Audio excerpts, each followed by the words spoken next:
Shall Nilima, start the recording. have you shared Yes, the Yes, ma'am. Nilima, please you start. on my email also. I have right now in a hurry joined from my phone. Okay.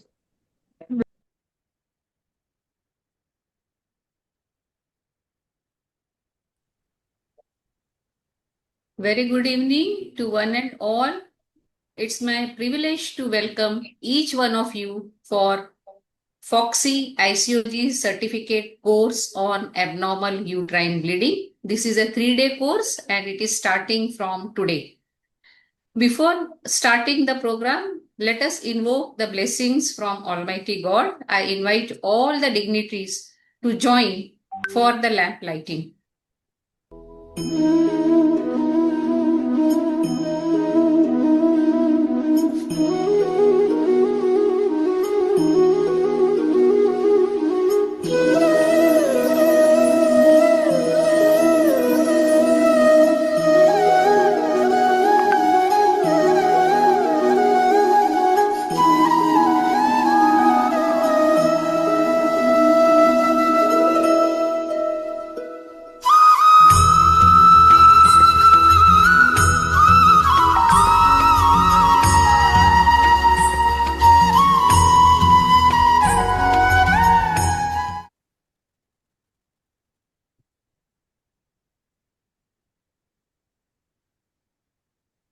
So now we would like to go ahead with our formal inauguration ceremony, and I would like to invite Dr. Bhaskar Pal. Can you show the slide of Dr. Bhaskar Pal, who is our visionary and dynamic FOGSI president? Can you see Dr. Bhaskar Pal? Pratik is there. No, ma'am. So I whenever don't he think he's comes, logged in. whenever he comes, we will take pearls of wisdom from him. Now I would like to invite our dynamic, very hardworking, humble ICOG chairperson, Dr. Sheila Mane, under whose able leadership we have planned this 3-day certificate course on AUB. Madam, floor is all yours. Yeah. Good evening, everybody. And first of all, on behalf of ICOG as well as FOGSI, I invite all of you. And it's very nice to see so many familiar faces here. And I thank Dr. Bhaskar Pal again giving us this opportunity. Now, AUB, all of us, that is a very important, I won't say a disease as such, but a symptomatology, which we see I think, every alternate patient nowadays. And that too, we know that now more and more it is becoming abnormal, and we have patients in all age groups, starting from adolescence till perimenopause, and even now postmenopausal. So Dr. Lakshmi had chosen AUB. I think it's a very apt topic for certificate course because there is so much to discuss. And what we say now when we are managing these cases of AUB is save the uterus. So we have to really learn that there are so many other modalities where there is no need to go for hysterectomy, and we should know how to manage. And particularly now we face problems with puberty menorrhagia. Even the hemoglobinopathies are also getting diagnosed nowadays. So, the correct way to handle this, because this condition makes them really anemic, and the women, they don't care. By the time they come to us, sometimes they are 3 gram, 4 gram hemoglobin. We have to give them blood transfusion. And at that time, no, you really feel bad. Why they have to reach that stage. So I think it is we have to enforce this upon our patient and also spread the awareness amongst them, not to delay the treatment, come early so that they can become all right. So I congratulate Dr. Lakshmi for structuring this 3-day certificate course, as well as the conveners, those who have worked very hard with her. And it will be really nice to see. I can see Jyoti Malik. Nice to see her, Dr. Rama Garg, Dr. Rimala Singh, those who have joined. And that's the beauty of this ICOG certificate course, that at a time we get connected to so many people. And that is really a pleasure. So I wish good luck to all. I think Dr. Lakshmi is going to give the overview, so I don't want the repetition. Yes. So over to you, Dr. Lakshmi. Thank you. Thank you so much, Dr. Sheila. for your Pulse of Wisdom. Now, I would like to invite our Secretary General of FOGSI, Dr. Suvarna Khadilkar. Dr. Suvarna? Madam is in other webinar. Meeting. She will join in webinar. Okay. Yeah. So whenever she comes, we will take her Pulse of Wisdom. Now, can you go ahead and show the slides? Now, I would also like to welcome our chair-elect, Dr. Ashok Kumar, our Vice Chairperson, Dr. Sadhna Gupta, and our very hardworking, humble Secretary of ICOG, that is Dr. Pratik Tambe. So, I welcome you all. And now, Shashibala, I hand over to Dr. Shashibala. Yeah. Yes, madam. I would like to thank you, the organizing team, and it gives me immense pleasure because due to Dr. Lakshmi Shikhande madam's slide, I would like to introduce. Yeah. She is a convener, and she needs no introduction as such. She is FOGSI representative of FOGS, and she's FIGO committee member for climate change and toxic environmental exposure. And she has been past ICOG chair 22-23, and she knows how to.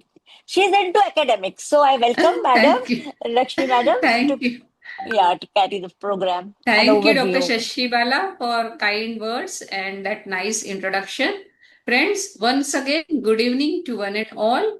It gives me immense pleasure to welcome you all to this FOGSI ICOG online certificate course on abnormal uterine bleeding. As Dr. Sheila Mane has already said, it is one of the most common reasons for gynecological consultations, and it can significantly affect a woman's health and quality of life. Yet many clinicians face challenges in diagnosis, investigations, and choosing the most appropriate treatment. This course has therefore been designed to provide a practical, evidence-based, and clinically relevant approach to AUB management. Let me briefly give you an overview of the program. Day 1 focuses on the foundations of AUB. Here we will discuss normal menstrual physiology, definitions, terminology, history taking, clinical examination, lab investigations, imaging, endometrial evaluation, and practical diagnostic dilemmas through an interactive panel discussion. Day 2 is dedicated to management strategies. Participants will learn about non-hormonal and hormonal therapies, newer treatment options, hysteroscopic procedures, uterus-sparing surgeries, last resort, that is hysterectomy, and decision-making in women who do not respond to medical treatment. Day 3 will cover special situations and clinical integrations, that is complex AUB and AUB in specific age groups. Topics include AUB in adolescents, perimenopausal and postmenopausal bleeding, acute AUB, fertility sparing management, evidence-based management of AUB-L, and challenging clinical scenarios discussed by experts. So the course brings together distinguished national faculty, experienced chairpersons, moderators, and panelists who will share practical tips and real-world experiences that can be directly applied in everyday practice. I sincerely thank FOGSI President Dr. Bhaskar Pal, ICOG Chairperson Dr. Sheila Mane, Secretary General Dr. Suvarna Khadilkar, Secretary ICOG Dr. Pratik Tambe, all ICOG office bearers, my co-conveners Dr. Shashibala Bhosle, Dr. Shobha Gudi, and Dr. Meeta Gupta, and all the faculty members for their invaluable support. I welcome all delegates and encourage you to actively participate, ask questions, and make the most of this academic feast. Wishing you 3 days of enriching learning and meaningful interactions. Thank you and happy learning. Now I would like to introduce my and I would like to give a word from Dr. Pratik Tambe. He's here. Yes, Pratik, please. So I think a lot has been said already. I look forward to this wonderful AUB course, which has been put together by our past chairperson, Dr. Lakshmi Shikhande, with 3 excellent co-conveners, and I look forward to learning a lot from this course myself. I wish all the faculty all the very best, and I'm sure the delegates are going to be benefited. We already have 600 plus registrations on the very first day, and looking forward to more as the days go by. All the very best to all. Thank you, Pratik. Thank you so much. Now, I would like to just tell the audience and please be attentive and know these instructions. Attendance to all 3 days is compulsory. The link for the MCQs will be shared in the chat box. So you have to be alert when we say that link is posted. Please open your chat box, click on that link and start answering MCQs. Those who have attended all 3-day course and pass with 50% marks on each day, they will only get the certificate from ICOG. This certificate will be sent within 1 month. And please note that this online certificate course is just an acknowledgement of attendance. Practice depends on skill and experience, which ICOG does not certify. So we do not endorse any skills of the attendees. The videos, if any, will be put on ICOG website in due course. And for course material and equipment details, you may communicate directly with the course coordinators. So I hope instructions are clear to each and every participant. Now I would like to introduce my co-convener, Dr. Shashibala Bhosle, who is a very hardworking Governing Council member of ICOG. She has worked very hard with me in putting this course together, and I hand over to her for further proceedings. Thank you, Lakshmi Madam. And with the blessings of Sheila Mane sir and Pratik sir, Sheila Mane Madam, I would like to start the first session because academics is what we all are here for. And we have a very good speaker today, Dr. Jyoti Malik. And she is going to speak on basics and classification. That is the first session. And for that, we have very eminent CPs, Dr. Anita Sabharwal. She is FOGSI champion and recipe and superstar. And she will be our chairperson. Next, please. Next is Dr. Mary Ann. Dr. Mary Ann and Shailaja Bidri. All three, I welcome you. And I would like Dr. Anita Sabharwal to introduce our speaker, Dr. Jyoti Malik. Dr. Anita? Thank you, ma'am. Thank you. Mhm. Good evening to everyone. And special thanks to Dr. Lakshmi Chiri Kande, ma'am, for giving me this great opportunity to be part of this very great event. And also to Dr. Tambe, sir, my very good friend also. So I think it's a great session, and I would, Dr. Jyoti Malik is from my area only. So I'm very happy to introduce Dr. Jyoti Malik. She's one of the gems and jewels in the field of obs and gynae, and she comes from Thank you so much, Bahadurgarh. Yeah, Dr. a Anita. great Thank you IVF so much. specialist I and think very well decorated person. Great Thank you. orator. I think we are soon Thank going you to so hear much. from her. Thank you. I think Okay, we Dr. ahead. Jyoti, the dais is I'm yours. a FOGSian and everybody, I feel proud of it. And thank you for the kind words of, I really feel humbled. And at the outset, I would like to thank our President FOGSI, Dr. Bhaskar Pal sir, our chair, ICOG, Dr. Sheila ma'am, vice chair, Dr. Sadhna ma'am, secretary Pratik sir, and my dear Dr. Lakshmi, the past chair, and co-chair Dr. Shashi, and many happy returns of the day to you, Dr. Pam-COEIN. So today it is your birthday, I suppose. Yes. So it's a wonderful day today. And I feel blessed to be the opening person for this 3-day course. And I would like to thank Dr. Lakshmi for giving me the opportunity for this. So talking on the normal physiology, menstrual physiology, and the pathophysiology, so that we can get our bearings right. So what is normal menses? The FIGO says they should be consistent in frequency, regularity, duration, and the volume of flow. So frequency normally should be between 24 to 38 days, regularity with a variation of plus minus 2 to 7 days. Duration normally should be less than 8, and the volume of flow should be anywhere between 5 to 80 ml. Now, exact volume measurement is not very easy, and therefore we can, by the questions, we can find out how much is it by the frequency of the sanitary product changes, by the passage and the size of clots, the need to change these products during night, whether they're interfering with the normal activities, and a flooding sensation. NICE says that any excessive bleeding which interferes with a person's physical, social, emotional, or the material quality of life is a heavy menstrual bleeding. So how does the menstrual cycle occur? So we have two phases. We have the ovary working and we have the endometrium correspondingly behaving according to the ovarian cycle. So in the ovarian cycle, we have these three phases, the follicular phase, then the ovulation and luteal phase. And in the endometrium, we have, following the menses, we have these two phases, the proliferative and the secretory phases, which are coordinated by the HPO-Xs. So the whole, it is like a musical chair where everything flows on its own from top to bottom, and it has to be synchronized. It is like an orchestra which plays.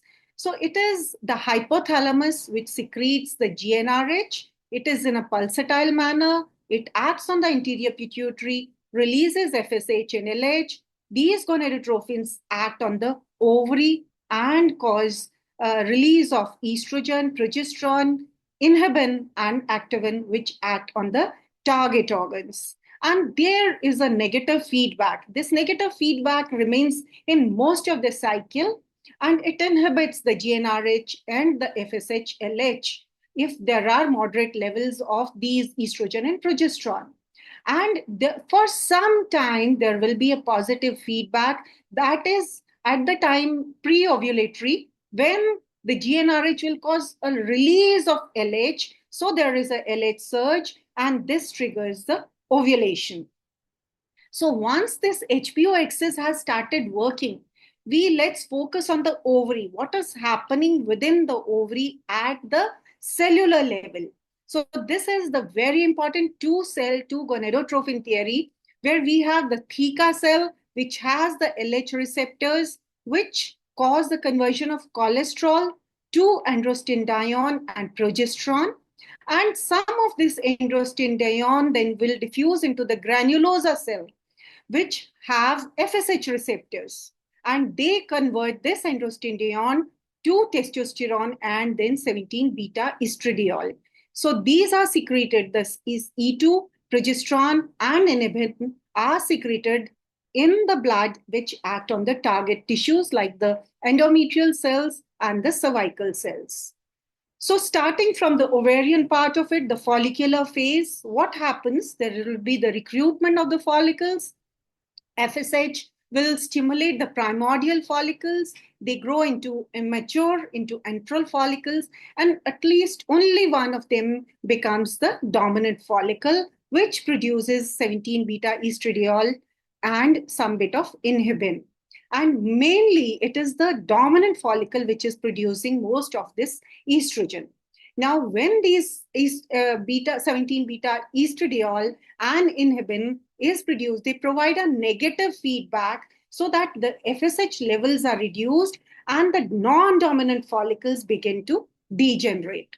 And there remains only one follicle, which we call as the Graafian follicle, which is the dominant follicle, and it becomes more and more sensitive to FSH. There is additional FSH receptor formation, additional formation of LH receptors. We knew that there were only FSH receptors on the granulosa cells, but now LH receptors are formed, and then the cycle, then it starts a positive feedback. The follicular growth occurs at around 2 mm per day, and our final size of the pre-ovulatory follicle is somewhere around 18 to 24 mm.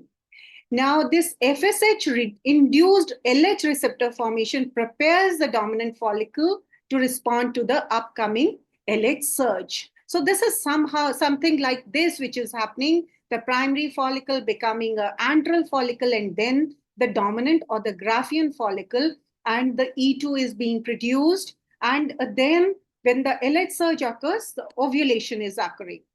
Now, what happens at the ovulation? The oocyte is released, And this is occurring because of the inflammatory cytokines and the plasminogen activator, which cause the breakdown of the follicular wall. And this occurs 36 to 44 hours after the LH surge. Also, it makes the cervical mucus thin, watery, so that the sperms can easily swim through into the cavity. So we have these two feedbacks, the negative one, which is causing a estradiol rise, which is happening during the follicular phase. And when it reaches a critical level, the negative feedback switches from negative to positive, and there is an increased GnRH receptor expression, which is occurring. Pituitary becomes responsive to GnRH, and there is a lowered threshold for the LH release. Also, the GNSAF, the gonadotrophin surge attenuating factor levels fall, allowing this feedback to become a positive feedback and causing the LH surge. And there is a 10-fold rise in the LH. So this is what is happening at the ovulation. And once ovulation happens, the corpus luteum forms and it remains functional for a week or 10 days. But if there is no pregnancy, it starts regressing. So corpus luteum marks the secretory phase of the endometrium, and this luteal phase, we call the luteal phase, which is beginning after ovulation, which remains typically a constant phenomena, which is for nearly 14 days. And this LH causes the corpus luteum to produce progesterone, which is helping for the implantation. Now, coming on to the uterine part, where we are talking about the proliferative phase, which is happening. So what is happening here? The E2, the estradiol, is stimulating the proliferation of the endometrial stroma, the endometrial glands, and it is also causing the elongation and the lengthening or the deepening of the spiral arteries. Thereby, the endometrium is becoming thickened, and it becomes nearly 8 to 12 mm during this phase. The cervical mucus, there is again an increase in the elasticity of the cervical mucus during this proliferative phase, which is happening. In the secretory phase, we have the endometrial changing due to the effect of progesterone into complex secretory glands. There is accumulation of glycogen, and the vascularity in the spiral arteries increases. On the cervical mucus, now the mucus becomes thicker, less elastic, less permeable to sperms. The progesterone causes a rise in the basal body temperature. And if the fertilization occurs, the fertilized ovum starts secreting HCG, which maintains the corpus luteum and causes supports the pregnancy.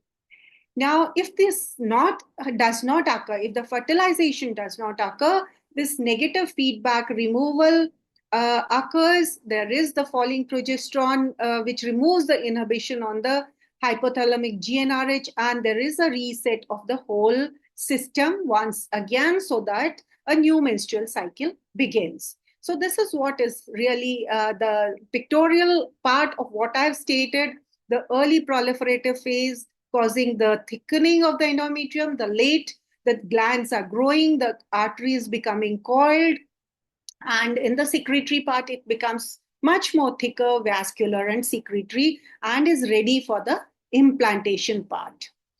So the normal cycle needs this hormonal balance, the normal ovulation, and the endometrial hemostasis. And if there is any disruption, the endometrium becomes unstable, there is excessive shedding, the vessels become fragile, and there is a prolonged bleeding, which we call as the abnormal uterine bleeding.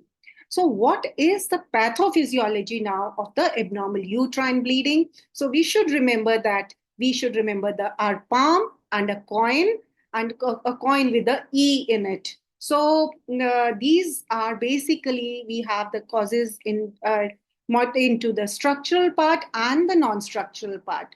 So structural part, we have the palm is the acronym for polyp, adenomyosis, leiomyomas, and malignancy and hyperplasia. And the non-structural causes are the coin, where coagulopathy is there, von Willebrand disease, platelet disorders, ovulatory dysfunctions. So anything called PCOS or a thyroid disorder, hyperprolactinemia, perimenopausal period, all these are causing ovulatory dysfunction and causing AUB. The endometrial part, here there is normal ovulation, but still there could be a endometrial disorder. And then we have these iatrogenic and not yet classified parts. So iatrogenic, we have the hormonal contraceptives, it could be anticoagulants, a surgical injury, Asherman's, or all these could be leading on to AUB. And sometimes the non-classified, like the AV malformations, endometritis, the cesarean scar defects can be the reason for it. Coming on to the each part, how it is causing, coming on first to the structural causes. We first is the palm, the P would starts with it. So polyps, how do they cause AUB? Dr. Jyoti, time is up, so you'll have to Right, finish ma'am. it quickly. Yes, ma'am. Abnormal angiogenesis, increased endometrial surface area, by local inflammatory environment, by impaired hemostasis, and by hormonal sensitivity, they cause abnormal bleeding. Then the fibroids and adenomyosis, what they do, they cause mechanical distortion, the local tissue changes, functional impairment, and hereby causing AUB. Then the malignancies. So we have any cause of estrogen excess, anovulation, obesity, POS, PCOS causes hyperplasia, atypia, and this all leads to increased angiogenesis. Coming on to the non-structural causes, we could have the coagulopathies, which cause failure of endometrial bleeding, leading to heavy menstrual bleeding. The ovulatory dysfunction, disrupting the HPO axis, causing anovulation. No corpus luteum is formed. There is low progesterone, unopposed estrogen, which causes unregulated endometrial growth and unpredictable bleeding. The endometrial causes is endometrial dysfunction is because of the diminished hypoxia, causing defective vascular and hemostatic responses, causing abnormal endometrial repair, and thereby endometrial dysfunction. So for the normal menstruation, we have the epithelial stromal apoptosis, the inflammatory mediators release, the MMP activation, which all cause the endometrial shedding, and effective hemostasis requires the spiral arterial constriction, clot formation, tissue regeneration. But in AUB, everything is dysregulated, which leads on to the irregular bleeding. So these were the references for the talk that I have made. And I would thank each one of you who has been here today. And it was a wonderful opportunity for me to be presenting here on this platform with 410 participants here. Thank you so much, Lakshmi. Thank you, ma'am. Thank you, Anita, ma'am. Very good. Thank you, dear So- Dr. Jyoti, for the wonderful presentation. You being the show starter, you really described so well the physiology, normal physiology. So once we know the normal, that is how we are able to know the abnormal from that. So thank you so much. I will like Dr. Lakshmi to give her expert comments. No, I must say, Jyoti, you did full justice, huh? As an opening Yes. batsman. You really explained physiology in such an elucid manner. Now every participant will be able to understand the abnormal bleeding. Yes. So thank you. Thank you so much. Dr. Mary Ann has logged in. Dr. Mary, please invite our next speaker. Please show the Yeah. CV slide of Dr. Alok. Very nice, Dr. Jyoti. Alok. Nicely explained. Thank you, ma'am. Thank you so much. Very nice. Thank you. Dr. Mary? She has logged in. Unmute Dr. karo. Shailaja Bidri is also there. So she will invite the third speaker. Mary just said that she is here in the audience. I can't see. You can, Dr. Bidri, if you are here, you are unmute. Please invite Dr. Alok. Hello, sir. Alok, sir. Hello. Hello. Hello. Hello. I introduce. One Yeah. second. Yeah, please. 1 second. Okay. Can you see his slide?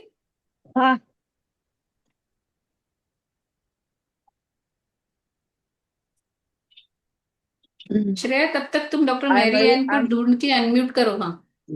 I'm very happy to introduce Dr. Alok Sharma, consultant obstetrician and gynecologist, maternal and child health center, civil hospital, Sundar Nagar, Mandi, Himachal Pradesh. Sir is a ex-assistant professor and Rajendra Prasad Government Medical College, Kangra at Tanda, Himachal Pradesh. Founder Secretary of Indian Menopausal Society, Simla chapter, and Founder Secretary of Indian Fertility Society, Himachal chapter, National Faculty for HPV vaccinations. Over to you, sir.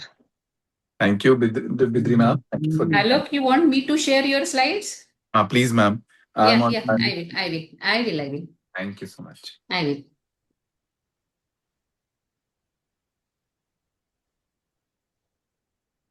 Can you see? Yes, madam. Yes. Thank you so Yeah. much. Like most of my, I was given this talk for terminology and the recent the terminology used for AUB only. So most of the task was done by my previous speaker. So I'll be highlighting more on that. So if we see the objectives of this talk, that means the problem was that historical inconsistency in menstrual terminology, which has hindered multi-center research and clear clinical communication. For that, we need to have FIGO and FIGO's terminology and classification. And in this, we are going to review our normal menstrual parameters and nomenclature of symptoms with PALM-COEIN as described by previous speaker. Next, ma'am. So why this was aborted? Previous, ma'am. Why to abort? Why to abort? Because earlier we were using the terminologies like menorrhagia, metrorrhagia, and scanty menses or intermenstrual bleeding. So these were the terminologies which were used in the earlier. So somehow it was thought that single DUB was very commonly used the earlier times. Then after DUB, when this classification was coined by FIGO, so they said one is acute and chronic, the other was by structural and non-structural causes. Next. So this classification was blacklisted. So ill-defined terms, overlapping meaning, and generally ambiguity in the terminology. So these all definitions were somehow deleted and blacklisted. Next.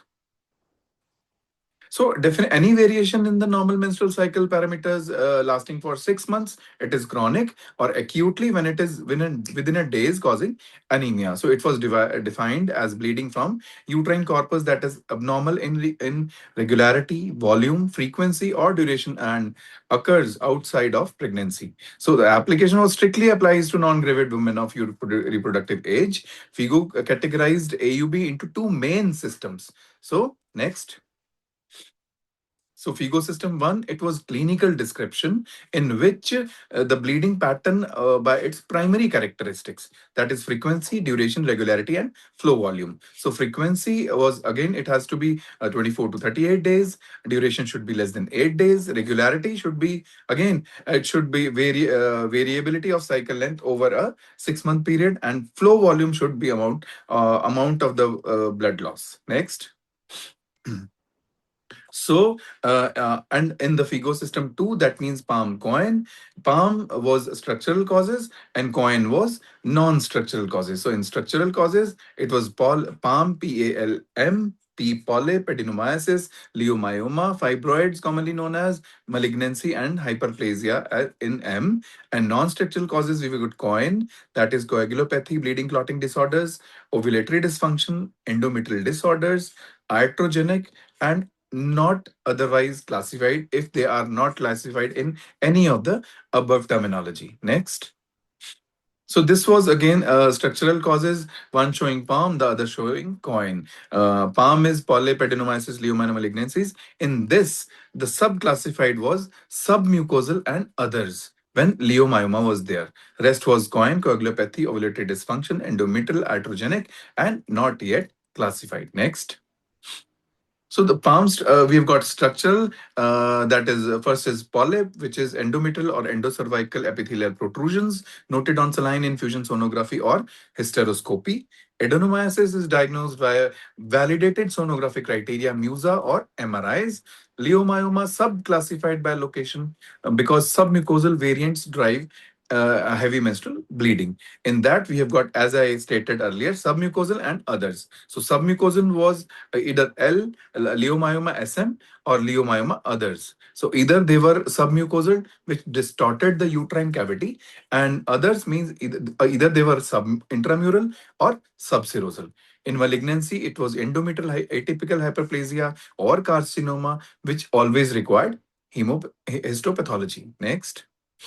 In COEIN, we have now I'm going to describe these terminologies. So polyps were categorized as being either present or absent as definite one or a combination of ultrasound, including saline infusion sonography, and hysteroscopic imaging with or without histopathology. Although there is no current distinction regarding the size or the number of polyps, so it is probably important to exclude polypoid appearing endometrium from the category, for such appearances may well be variant or normal. So the P category allows for the future development of a sub-classification for clinical or investigate use that could include a combination of variables, including polyp, dimensions, location, number, morphology, and histology. So it has to be again sub-classified. Adenomyosis, the relation of adenomyosis to the genesis of AUB is unclear, whereas the criteria for diagnosing adenomyosis have traditionally been based on histopathological evaluation of the depth of endometrial tissue beneath the endometrial myometrial interferes from hysterectomy specimens. The histological criteria vary substantially, and the requirement to diagnose adenomyosis in this fashion has limited the value.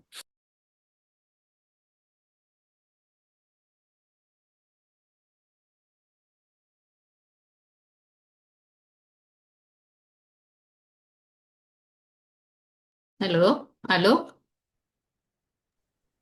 I think some disturbance in the net. Yeah, he was traveling. That is why he shared his Oh. PPT with me. Huh. Yes, Alok.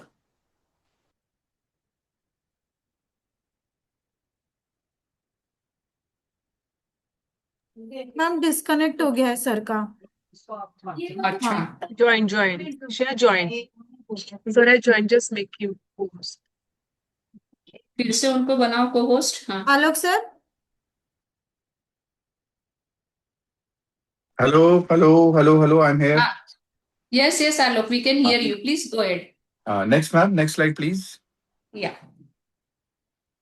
Just a minute. Yeah. So then after adenomyosis, we've got leiomyomas. So the primary classification system reflects only the presence or absence of one or more leiomyomas as determined by sonographic examination. The clinician is required to distinguish myomas that involve the endometrial cavity, submucosal, or others, either this is intramural or subserosal. Next. So the system that includes the tertiary classification of leiomyomas categorizes the submucosal group according to the Wamsteker system and adds categorization for intramural, subserosal, and transmural lesions. Intracavitary lesions are attached to the endometrium by a narrow stalk and are classified as type 0, type 1, and 2 that require a portion of lesion is intramural, but with type 1 being 50% or less and type 2 more than 50% intramurally. So the type 3 lesions are completely extracavitary, but the endometrium. Type 4 lesions are intramural leiomyomas that are entirely within the myometrium with no extension to the endometrial surface. Next. Yeah. So the submucosal types, we have got 5 to 7 myomas represent the mirror image of the submucosal myomas. Type 5 being more than 50% intramural. Type 6 is 50% or less intramural, and type 7 is attached to the serosa by a stalk. So the classification of lesions that are transmural will be categorized by their relationship to both the endometrial and serosal surfaces. The endometrial relationship would be noted first, and the serosal relationship would be second. So an additional category, type 8, is reserved for myomas that do not relate to the myometrium at all and would include cervical lesions, those that exist the round to or broad ligaments without direct attachment to the uterus, and other so-called parasitic lesions. So considered but not yet included are the also size, number, location of the tumors longitudinally in the uterus, like fundus, lower segment, or cervix. Next.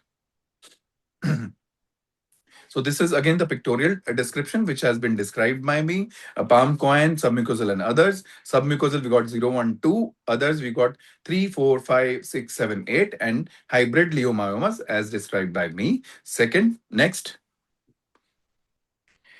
In malignancy, again, you have to see, although relatively uncommon in reproductive age group, but atypical hyperplasia and malignancy are important potential causes of findings associated with AUB. So this diagnosis must be considered in any women in reproductive years, and especially where there are maybe predisposing factors such as obesity, history of chronic anovulation, or any comorbidities like diabetes mellitus or hypertension, or like these kind has to be taken care of. So consequently, when an investigation of women in her reproductive age group with AUB identifies a pre-malignant hyperplasia or malignant process, it would be classified as AUBM and then subclassified by appropriate WHO or FIGO system. Next.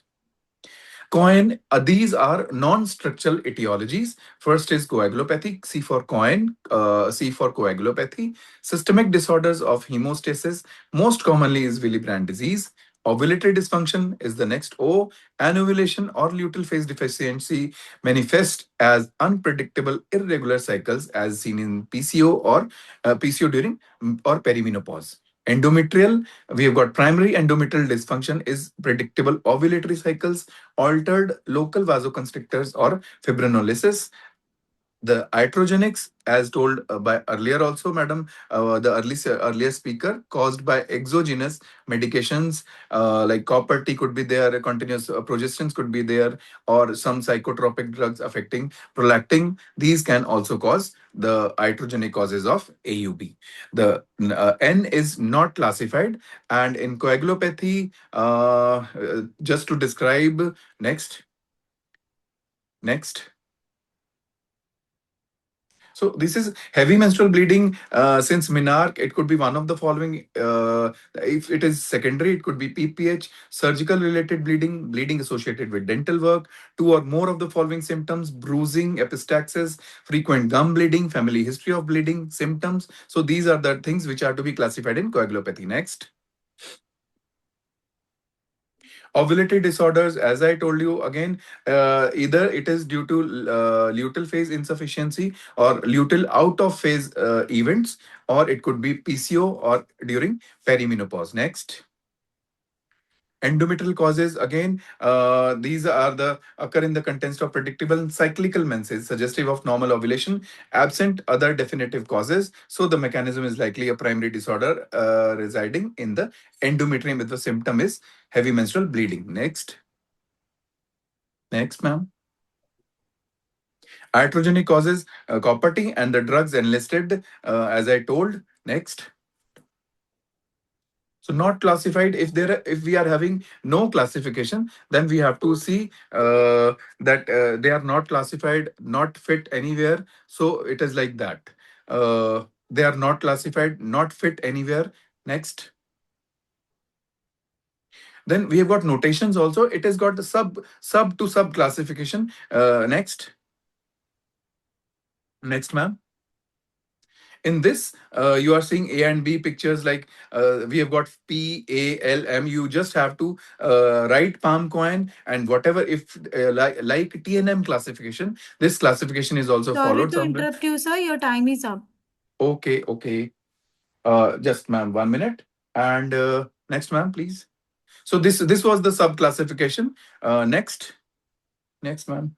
We will conclude. So it is anticipated that this system of classification should facilitate multi-institutional investigations into the epidemiology, etiology, and treatment of women with acute and chronic AUB. So the system should also foster meta-analysis of clinical trials that are appropriately designed and reported. So it is also recognized that the system will require periodic modification and occasional substantial revision depending on advances in knowledge and technology and increasing availability of investigate options across geographical regions. Thank you. Yes, Dr. Bidri, for your comments as a chairperson, please. Are you here?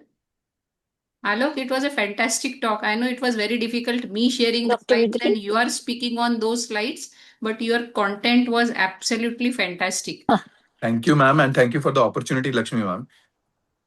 Dr. Bidri, you want to say anything? No, Dr. it Sheila was is here. questions. no very good talk. Yeah. Very good talk, and he has covered each and everything Alok sir has covered, and more useful for post-graduation students of ours. And Yes. very nice, madam. He covered each and every topic of Yes. palm coin, everything, and fibroid has become one of the famous gynecologic issue. Sheela madam Thank you, आपको ma'am. कुछ बोलना है? हाँ, doctor Sheela, Yeah, very, you very want to well. say? All are doing very good presentation. Yes. Very good, Yes. very good. Short and sweet. Okay. 15 Yes. Time में पूरा खत्म हो जाता है. सबको नमस्कार 12 शीला मिनट का मैम, ही नमस्कार. टाइम दिया है. नमस्कार. 12 तो मिनट ऐसा का है. टाइम दिया है. नहीं, छड़ी यहाँ पे लेके तो मत अटेंशन बैठिए. देना ही पड़ता है. वो स्क्रीन पे है. हॉल में तो चल जाता है इधर उधर. Dr. Mary Ann is here. Have you unmuted Shreya? उनको Dr. Mary. Mariam has not joined yet, ma'am. She's not there. She told me on WhatsApp that she has logged in. Hello? Hello. Hello? Okay. So, No. Dr. Shailaja, you can invite Dr. Monica.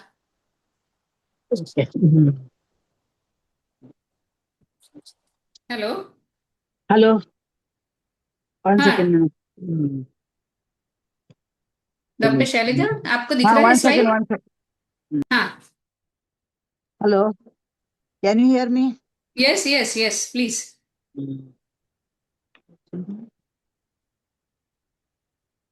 Please go ahead. We are waiting. Okay, okay. Monica, I invite Monica madam for CV is on this the screen. session. She is Yeah. awarded 10 gold medals and professor of LN Medical College, Bhopal, consultant reproductive medicine, Bhopal fertility endoscopy, honorable secretary of MP chapter, ISAR, Thank you, ma'am. 23-24, vice Thank you. president, Bhopal obstetrics and gynecology. Many awards she has got. It is a waste of her time, not our time. And she has got many awards, achievements, and list of office bearer posts.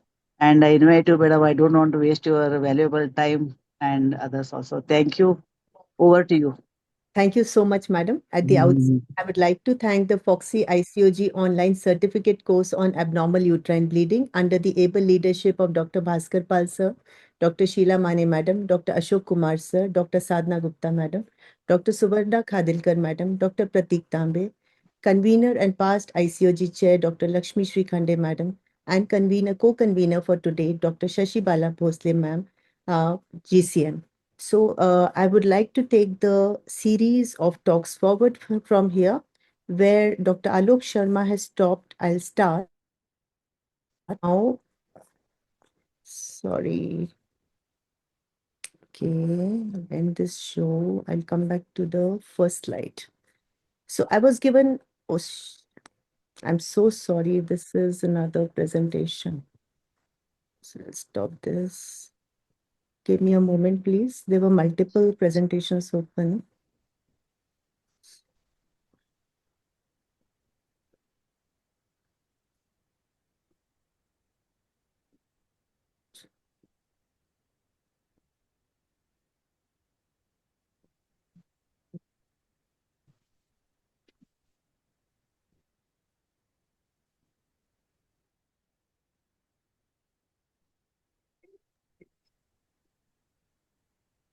Is it visible? No. No, ma'am. Okay, so it's open, but it's not open in the window. It will come. It will come.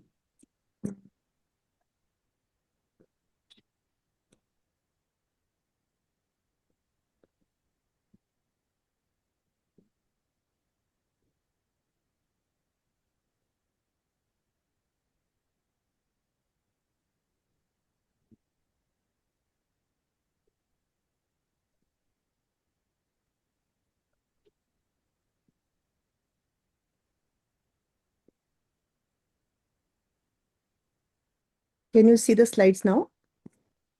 No. Yes. No, Yes. it is coming. It is coming. Just make it slideshow. Yeah, yeah. Full screen. Yeah. Yeah. Okay, got it. I'm so Done. sorry for the technical glitch that takes away 1 minute from my time, madam. And I start with history and clinical examination in AUB. What are the red flags not to be missed? A confession, I did ask Lakshmi madam in the morning, Madam, ye red flags kya hota hai? But she said you proceed with the talk as you want. And red flags actually are not specified in any guidelines, but most of my presentation has been derived from the FOGSI ICOG GCPR on AUB, which was formulated in 2024, in which Dr. Lakshmi Srikhande madam was a vital part.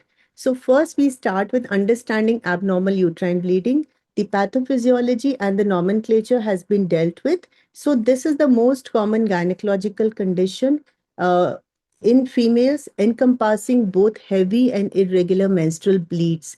The impact is tremendous because it extends beyond numbers. It affects quality of life, productivity, healthcare cost, and family. Acute bleeding is that which requires immediate intervention to prevent further blood loss, and chronic AUB is that which is abnormal in volume, regularity, timing, and present for the last 6 months. So, what are the red flags which make menstrual bleeding be labeled abnormal? This is based on 4 parameters. Number one is the frequency of the bleeding. If it is less than 24 days cycle or infrequent more than 38 days cycle, the normal being 24 to 38 days. Second is the regularity. A variation of 2 to 20 days is considered as normal range, but if there is more than 20 days variation, the regularity is said to be abnormal. Third and very important is the duration of bleed. Prolonged bleeding is more than 8 days. Shortened bleed is less than 4.5 days. The normal range is 4.5 to 8 days. Volume of bleeding is also very important.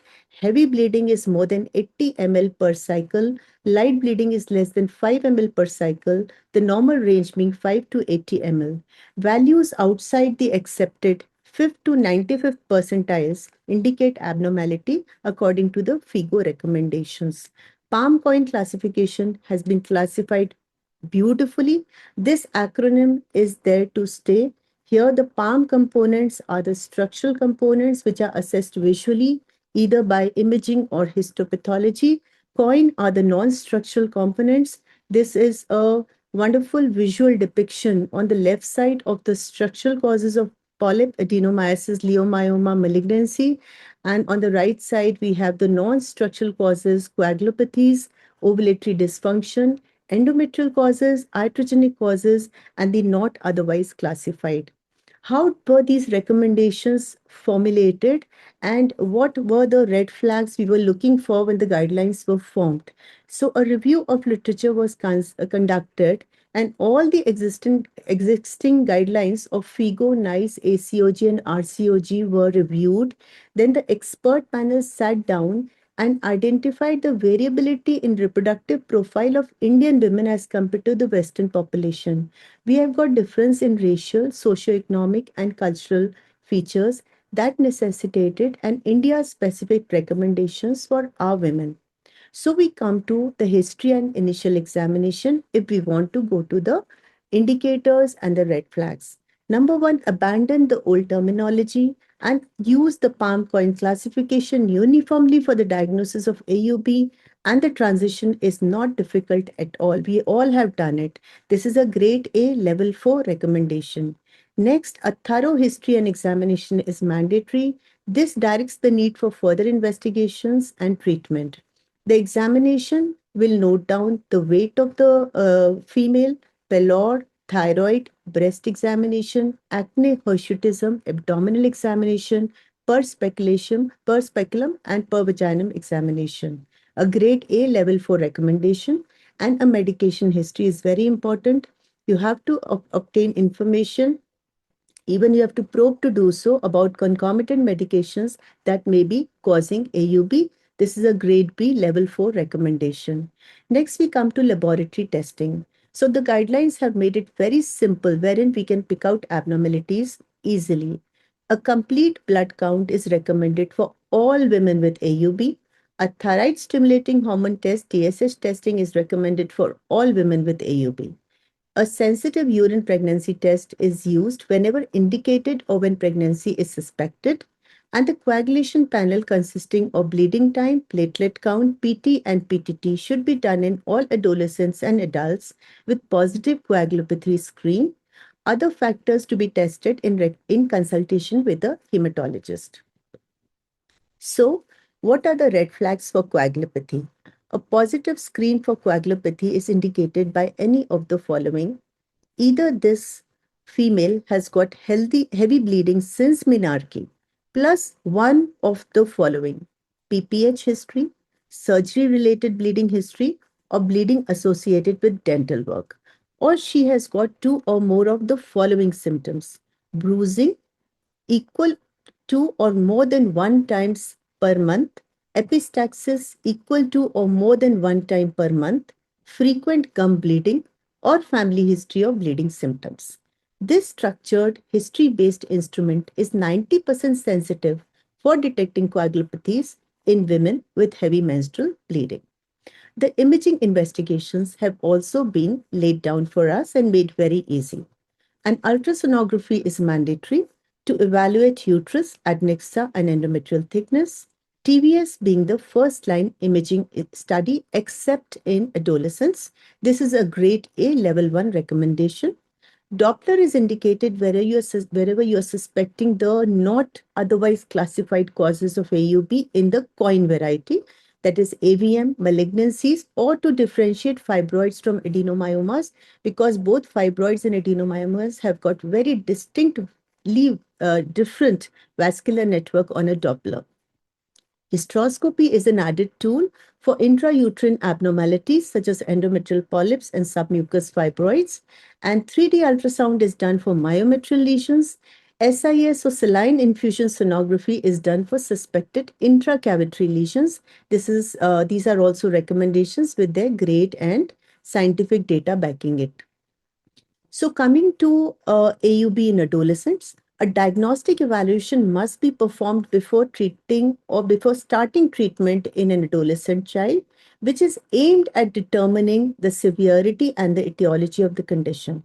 Because in children of adolescent age group, bleeding disorders make up nearly 20 to 33% of prolonged severe bleeding episodes in the age group, and the panel is going to discuss this in detail. Adolescent AUB, the diagnostic approach should consist of excluding key pathologies. You have to rule out bleeding disorders, clotting abnormalities, reproductive tract pathologies, Mullerian anomalies, genital injuries, drug use, pregnancy or ectopic pregnancy. Detailed history has to be taken either with or without parents. Sometimes the child may be very hesitant to speak alone. Sometimes she may be comfortable speaking without parents. Include the menstrual history, prolonged bleeding after surgery or dental work, epistaxis, gum bleeding, bruising, and a family history of coagulopathy. She might tell you there's an uncle who is getting blood transfusion every 15 days or a cousin. Examine her for pylori, hepatosplenomegaly, hirsutism, acanthosis nigricans, which are endocrine indicators, gynecological examination not to be forced and to be done only if pregnancy-related cause is suspected. Coming to the lab evaluation of an adolescent, the minimum evaluation parameters are CBC, peripheral blood smear, ferritin levels, prothrombin time, and APTT. In suspected bleeding disorders, we do the von Willebrand panel, plasma von Willebrand factor antigen, functional tests for von Willebrand factor and factor VIII activity. Ultrasound is not mandatory, and majority of adolescent AUB is due to anovulatory cycles. If at all it is needed, we use the transabdominal route with a comfortably full bladder. HMB is a subjective diagnosis. That is why the child might not be able to describe the heavy flow. So use an objective method like PBAC, that is the pictorial blood assessment chart scoring method to assess the blood loss in adolescents. So these 3 slides I've taken from the panel. I thank Dr. Supriya and Dr. Dipti for that because they were made very well. So never assume that every adolescent AUB is just anovulation. Bleeding disorders account for 1 to 2% of AUB in the general population, but they are found in up to 20% of adolescents with HMB and 33% of adolescents hospitalized for HMB. So this has to be kept at the back of your mind that every adolescent coming with AUB, keep coagulopathies in your mind. So what are the red flags in history in adolescents? Heavy bleeding since menarche, easy bruising, epistaxis, bleeding after dental extraction, a family history, history of weight loss, galactoria, visual symptoms, rapid virilization, and a positive pregnancy possibility. The coagulation disorders are one of the most underdiagnosed causes, especially in girls who got heavy bleeding from menarche, history of hospital admissions, transfusions, and a family history, the common disorders being the ones listed in the slide. The diagnostic challenges is that we consider it's just the teenage hormones mentality, which is also there in the parent's mind. We sometimes do not do the complete coagulation testing, and PCOS is overdiagnosed in adolescents. Every adolescent coming to your clinic, she says she's a PCO. So this is a short executive summary of diagnosing AUB. Clinical history will record the bleeding pattern and risk factors. Physical examination, including abdominal and pelvic examination, laboratory tests, and imaging in the form of transvaginal ultrasound with or without 3D Doppler and hysteroscopy. Coagulopathy screen is backed by grade B level 4 recommendations. You have to take a history of heavy bleeding at menarche, procedure related bleeding episodes. Never ignore the bruising and epistaxis which happens after falls. Have family history of bleeding manifestations. Give time to your history taking, and gum bleed because everyone is having a dental visit nowadays. So the red flags in abnormal uterine bleeding, any woman with AUB should be evaluated urgently if any of the following red flags are present. Hemodynamic instability, severe bleeding with soaking of more than one pad per hour for several hours. The woman is getting up, she's not able to sleep at night, she has to change pads at night. If she's using last 30 seconds, dizziness, syncope, hypertension, tachycardia, features of shock, severe anemia, hemoglobin less than 7 grams per deciliter, breathlessness, palpitation, chest pain, suspicion of malignancy in the form of postmenopausal bleeding, intermenstrual postcoital bleeding, persistent AUB in women over 45, unexplained weight loss, pelvic mass, and a family history of cancers, high risk for endometrial hyperplasia or cancer in the form of obesity, PCO, chronic anovulation, diabetes mellitus, hypertension, nulliparity, tamoxifen use and Lynch syndrome, pelvic infection indicated by fever, discharge, severe pelvic pain, cervical motion tenderness, bleeding disorders indicated by history, large pelvic mass which is enlarging the uterus, adnexal masses and abdominal distension, endocrine systemic diseases like thyroid, hyperprolactinemia, liver kidney disease and coagulopathies, and last but not least, drug history use of anticoagulants, hormones, tamoxifen, and antiplatelet agents. These are my references. Thank you all for a very patient listening. Humbly seeking your support for my candidature as chairperson in Fertility Committee in the forthcoming FOGSI elections. Thank you for the opportunity, madam. Anita, please wind up, conclude the session. Thank you, Dr. Monica, for a very wonderful presentation, very important one. In fact, especially when you were talking about the history taking, because many times we are in a hurry and the history we don't take properly. So many things are hidden in the history for our early diagnosis.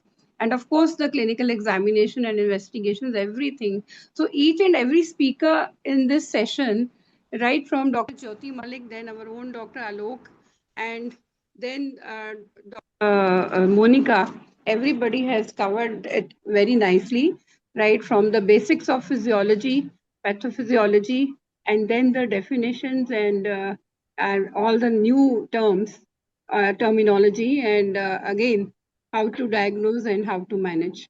Thank you so much, everybody, each one of you. And thank you, Dr. Lakshmi, for keeping such wonderful topics. Thank you, Basics. Anita, And I for think sharing. all Thank you, the Anita people ji, who are for listening chairing here, the the session. delegates, Yes, The thank message you. must go. See, right in the history, even Dr. Sheila Mani ma'am said Um, anemia, a big culprit, and our country is still having so much anemia. More than 50% of our women are suffering, even 3 gram, as ma'am was saying. So we must even talk at the same time about awareness regarding anemia and how to spread the preventive tips about it so that Yes. we don't end up in such Thank, great Yes, AUBs. thank you. Thank you so thank you, much, and dear. thanks Thank you to so Dr. much. Shashibala also. Thank you so much. Dr. Dr. Shashibala, next Yes. session, our first Yes, speaker will yes. be Dr. Archana Basil. You Okay, please okay, invite the madam. chairpersons. Yes, madam, got it. Now, after the first session, we move on to the second session. It is evaluation and workup of AUB. And for that, I would like to invite Dr. Archana Basil, ma'am. She's No, going to. chairpersons, please, Yes, please. yes. And we have chairpersons, Dr. Anuradha Khanna. May I have a CV, please? Dr. Anuradha Khanna, she's ex-head of Department of Obstetrics and Gynecology, Banaras University, Varanasi. And uh, next chairperson is Dr. Jamna Devi. Jamna Devi, she's from Sikandrabad Hyderabad. and she's Hyderabad. So I was more specific, I think. President of Hyderabad Society she's been, and she's very active, and no more, I think she needs any more introduction. And of course, Dr. Rajeshri Paladi, she is now the Kasoga president. And now I welcome and I ask Dr. Anuradha Khanna to please introduce our speaker, Dr. Archana Basil, ma'am. Thank you, Dr. Pam. Yeah. Yes, Rajeshri, you can introduce. I just wanted to wish you the program a good success, and thanks for having me on board and introducing me. Thank you. That is all. ICOG is what is made for. All good shows. Yes. Welcome, welcome, Dr. Rajeshri, and thank you, Dr. Anita Sabrawal, for chairing the first session, and welcome the Kasoga president, Dr. Thank you, Sheila Bane, ma'am. the Kasoga president, and doing a great work. Okay. Thank you so much. Rajeshri, you want to introduce? Please go ahead and invite our first speaker. Oh, it's my pleasure. It's my pleasure to introduce Dr. Yeah. Archana Basil, who just conducted a very wonderful conference in Indore. She's a consultant, obstetrician and gynecologist, director of Akash Hospital, Indore.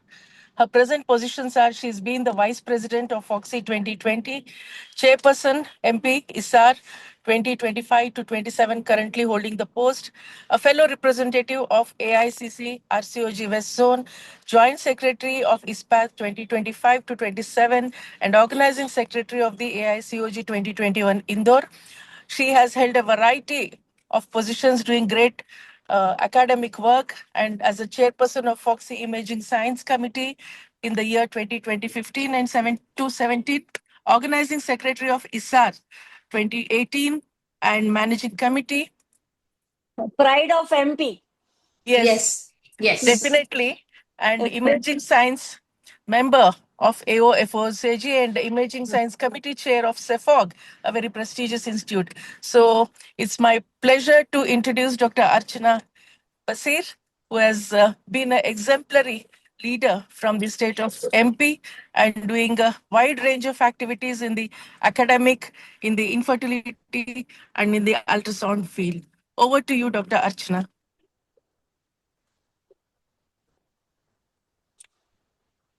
Madam has lost his connection actually. No, she was here only. She was here. I just spoke with her. Light chali gayi Archana? Archana, are you here with me? She's traveling. So पानी भी नहीं होगा. Ma'am that is why disconnect हो गया है उनका. he just spoke.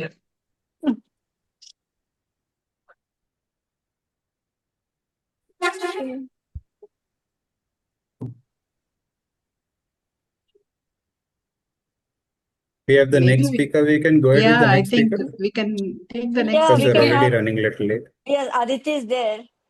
Dr. Jamna Yeah. Devi, can you please Yes, introduce yes, please. Aditi? Yes, please.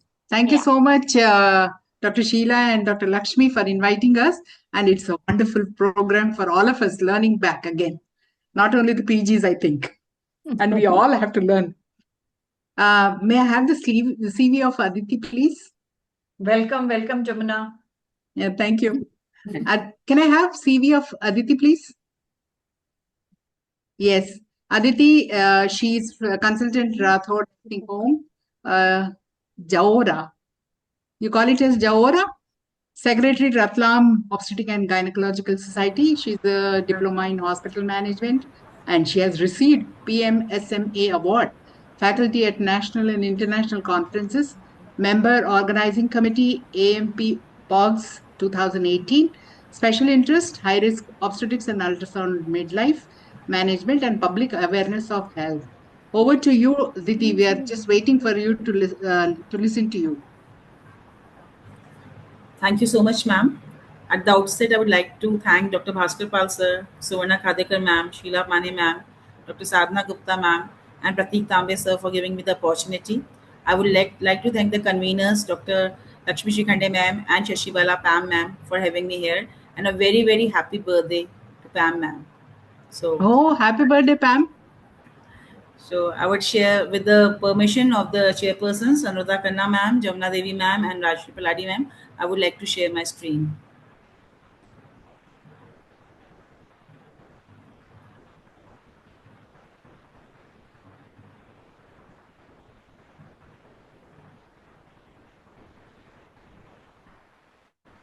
Is it visible? It's coming. Yes. Yes. Yes. Yes. Great. Yes. Shall I start? So my Yes. topic today is laboratory evaluation in AUB. What, when, and why. So the goal by the end of this presentation, we should be able to define AUB and its classification, understand indications for laboratory testing, select appropriate tests based on clinical presentation, and interpret common laboratory abnormalities, and as well as apply evidence-based diagnostic algorithms. So as the earlier speaker said, that AUB is bleeding from the uterine corpus that is abnormal in volume, duration, and frequency, and occurs outside pregnancy in reproductive aged women. The FIGO PALM-COEIN classification, which has also been discussed, classifies into PALM and COEIN, the structural and the non-structural causes. PALM being polyp, adenomyosis, leiomyoma, malignancy or hyperplasia, and COEIN means coagulopathy, ovulatory dysfunction, endometrial, iatrogenic, and N is not otherwise classified. The laboratory evaluation mainly targets COEIN causes and systemic disorders. So why perform laboratory evaluation? So the goals are to assess the severity of blood loss, identify anemia, detect pregnancy, evaluate coagulation disorders, assess endocrine causes, rule out malignant abnormalities, and guide management and referral. So what are the first line tests? The first line tests are complete blood count, pregnancy, beta HCG, ferritin/iron studies, especially HMB. So the purpose of the test are the CBC detects the anemia and thrombocytopenia, beta HCG rules out pregnancy-related bleeding, and ferritin gives you an iron deficiency assessment. So first we come to the complete blood count. When? It has to be done in all reproductive aged patients with AU. How do you do it? You take a venous blood sample and no fasting is required. And how is it interpreted? It is the low HB means iron deficiency anemia or acute blood loss. Low X in thrombocytopenia hematologic disorders. Microcytic MCV is iron deficiency, macrocytic is nutritional deficiency. Then you come to urine pregnancy test and serum beta HCG if uncertain in any woman of reproductive age who presents with abnormal acute bleeding. Why do you do it? To rule out the pregnancy-related causes like miscarriage, ectopic pregnancy, gestational trophoblastic disease. So dictum is always exclude pregnancy first. Then we come to the iron studies. When do you do the iron studies? You do it in heavy menstrual bleeding, that is bleeding more than 80 ml, or in the cases of chronic AUB, and when there are symptoms of anemia. So the tests done are serum ferritin, serum iron, total iron binding capacity, and transferrin saturation. The findings of low ferritin are the earliest marker of iron deficiency. So this is a table showing the different values which we must know or look up to when we have a CBC, and basically you look for hemoglobin and MCV and the platelet counts in any patient of AUB. Then you come to coagulation evaluation. When do you suspect it? Suppose you come with a patient who is bleeding heavily since menarche and she's bruising easily. There are episodes of epistaxis, family history of bleeding disorders, post surgical bleeding. So the tests done are PT, INR, APT, and fibrinogen. PT is not very commonly done. So these are the normal ranges: INR 0.29 to 1.3, APT 25 to 40 seconds, which gives us an idea about the intrinsic and the common pathway, the thrombin time, and fibrinogen. So suppose there's everything comes normal, still the patient's bleeding. You have to screen for von Willebrand disease also, which is the most common inherited bleeding disorder. And you consider it in adolescents with severe HMB, having lifelong heavy periods, positive bleeding history.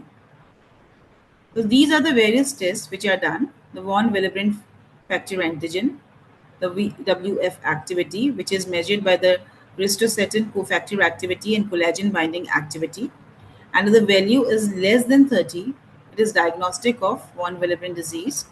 Factor 8, which is decreased due to increased degradation of factor 8. The von Willebrand factor activity by antigen ratio. A low ratio indicates significant qualitative deficit level, and the level between 30 and 50 should be designated as low von Willebrand factor. You might be required to repeat the testing because sometimes the levels fluctuate. Then you come to the thyroid function tests. So what to order? So basically you order a TSH and a free thyroxine level. And when do you order them? When the symptoms suggest thyroid disease, case of hypothyroidism like menorrhagia, weight gain, fatigue, and dry skin. Also when the patient complains of oligomenorrhea or irregular cycles. Then you have to evaluate the patient for ovulation function also in a case of acute uterine bleeding. So the common causes are PMOS, hypotonemia, hypothalamic dysfunction, and premature ovarian insufficiency. And the tests which we order are thyroid stimulating hormone, prolactin, FSH, LH, and estradiol. When you do a prolactin testing, so it is done when there is irregular bleeding, there's a history of amenorrhea, galactorrhea, and infertility. And a morning sample is preferred. Ideally, the nipple should not be stimulated. The patient should be well rested and should not be stressed. So, a morning sample, stress-free morning sample is preferred. Elevated levels are seen in pituitary adenoma, hypothyroidism, various medications which are used for migraine and antidepressants. So, you have to take a thorough history also. Then for PMS, if the patient comes with irregular cycles and hyperandrogenic features and you suspect PMS, then you might be required to order these tests like total testosterone, free testosterone, DHEAS, LH-FSH ratio, glycosylated hemoglobin, fasting glucose, even fasting insulin nowadays. And the goal is to exclude androgen secreting tumors and assess metabolic risk. Then you come to perimenopausal and postmenopausal AUB. And as usual, you have to first order a complete blood count and beta HCG also, because it is very common to find a perimenopausal woman pregnant. The additional tests which might be done but not routinely needed are FSH and serum estradiol levels. So what is the priority in these peri and postmenopausal women? We have to rule out endometrial hyperplasia and also endometrial carcinoma. So endometrial sampling is also often more important than hormone testing. Transvaginal ultrasound, though not directly a lab test, can be considered as Dr. Archana will be talking about these. It is a gold standard first line imaging choice after laboratory work, and it measures the endometrial thickness and identifies structural issues the PALM causes like uterine fibroids, adenomyosis, and polyps. So SIS is also when the standard ultrasound shows an unclear or thickened endometrial lining, though it is not a standard choice to find out the endometrium, but for space occupying lesions, you can order a saline infusion sonohysterography. Then you can go for an endometrial biopsy, although you must go for an endometrial biopsy. It is mandatory for women age 45 and older, and especially with risk factors like obesity, polycystic ovarian syndrome, prolonged irregular bleeding, and when the bleeding does not respond to medical treatment. And why do you need to do it? To rule out endometrial hyperplasia or endometrial cancer. Diagnostic hysteroscopy is also a gold standard these days when ultrasound or biopsy results are inconclusive. or you confirm a suspected polyp, and it allows a direct visual inspection of the uterine cavity, and you can have a guided biopsy there. Now we come to the evaluation of acute heavy bleeding. What do you order immediately? You do a stat CBC. Because it is acute heavy bleeding, you have to have a blood group and RH typing and cross-match blood. PT-INR have to be done, APTT, and beta HCG. You assess the hemodynamic stability of the patient, and you also assess whether there's a need for blood transfusion. So the laboratory evaluation by age group can be classified like this. In comes with heavy bleeding, you have to have ferritin, beta HCG, and a coagulation profile. In reproductive age, CBC, beta HCG, and ferritin. Suspected endocrine cause, go for TSH, prolactin, and FSH and LH ratio. Acute bleeding, again, CBC, coagulation profile, and cross-match blood. Perimenopausal, CBC, beta HCG, and endometrial assessment. This is a diagnostic algorithm. The patient presents with AUB. First, you do a CBC and rule out pregnancy. You assess the severity. If you find this heavy menstrual bleeding, then you go for serum ferritin. If there's a history of bleeding or severe bleeding in adolescents, go for a coagulation profile. And if you suspect it, you refer the patient to a hematologist. If irregular cycles, order a thyroid profile, prolactin, FSH, LH. In hyperandrogenism, you have a PMOS workup. And if the patient is more than 45 years and their risk factors, you have an endometrial biopsy. So this is a ACOG committee opinion. It's a paper, management of acute abnormal uterine bleeding in non-pregnant reproductive aged women. So again, positive initial screen result by history and physical examination. Initially, you order CBC and platelet count, PT and PTT, fibrinogen or thrombin optional. If bleeding history is strong, consider performing initial von Willebrand disease assays in conjunction with hematologist. Other causes defined, for example, decreased platelets, isolated abnormal PT, low fibrinogen, and abnormal TT. Refer to hematologist for other appropriate evaluation. Isolated prolonged PTT that corrects on 1:1 mixing study or no abnormalities. Refer to hematologist for initial von Willebrand disease assays. You do an antigen test, you do a retroresistance test, and factor 8. So this is the table summarizing it. Initial laboratory CBC, blood type, and cross-matching pregnancy test. Then you have initial laboratory evaluation for hemostasis, that is partial thromboplastin time, prothrombin time, activated partial thromboplastin time, and fibrinogen. Then initial testing for von Willebrand disease, and other laboratory tests to consider are TSH, serum iron, total iron binding capacity, and ferritin, liver function tests, and chlamydia trachomatis. So as ma'am was discussing about what not to do, basically you should not forget pregnancy testing. You should not forget checking ferritin despite normal HB, and do not miss inherited bleeding disorders. No over ordering of hormonal test. Do not rely solely on FSH to diagnose perimenopause, and never delay evaluation in acute bleeding. So CBC and pregnancy testing are mandatory first-line investigations. Ferritin should be checked in most women with heavy bleeding. Coagulation studies are targeted, not routine. Hormonal tests shouldn't be symptom-driven. And acute AUB requires urgent assessment of hemodynamic status, and age and clinical presentation determine additional testing. Thank you for patient hearing. Great. Dr. Jamuna Devi, if you are here, you can conclude and immediately we can start Dr. Archana's talk. Yeah, I think it was a wonderful thing. But one addition I wanted to ask, like in adolescent, especially somebody has puberty, menorrhagia, can we do this RFT also, renal function test? Because recently we have diagnosed one nephrotic syndrome who came with severe bleeding and anemic, and we had to transfuse. And later, when we investigated, she turned out to be nephrotic syndrome patient. So, ma'am, it might be done, but it not mentioned like basically in algorithms. Basically, that will be our clinical assessment. I think we have to tailor to particular patient.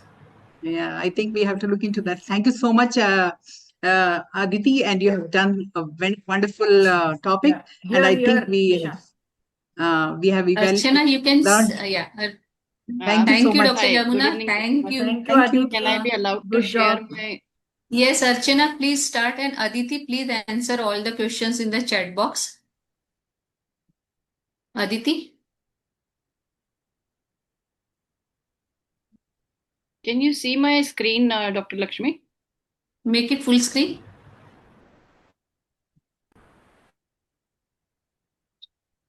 What's happening? It is not full screen yet.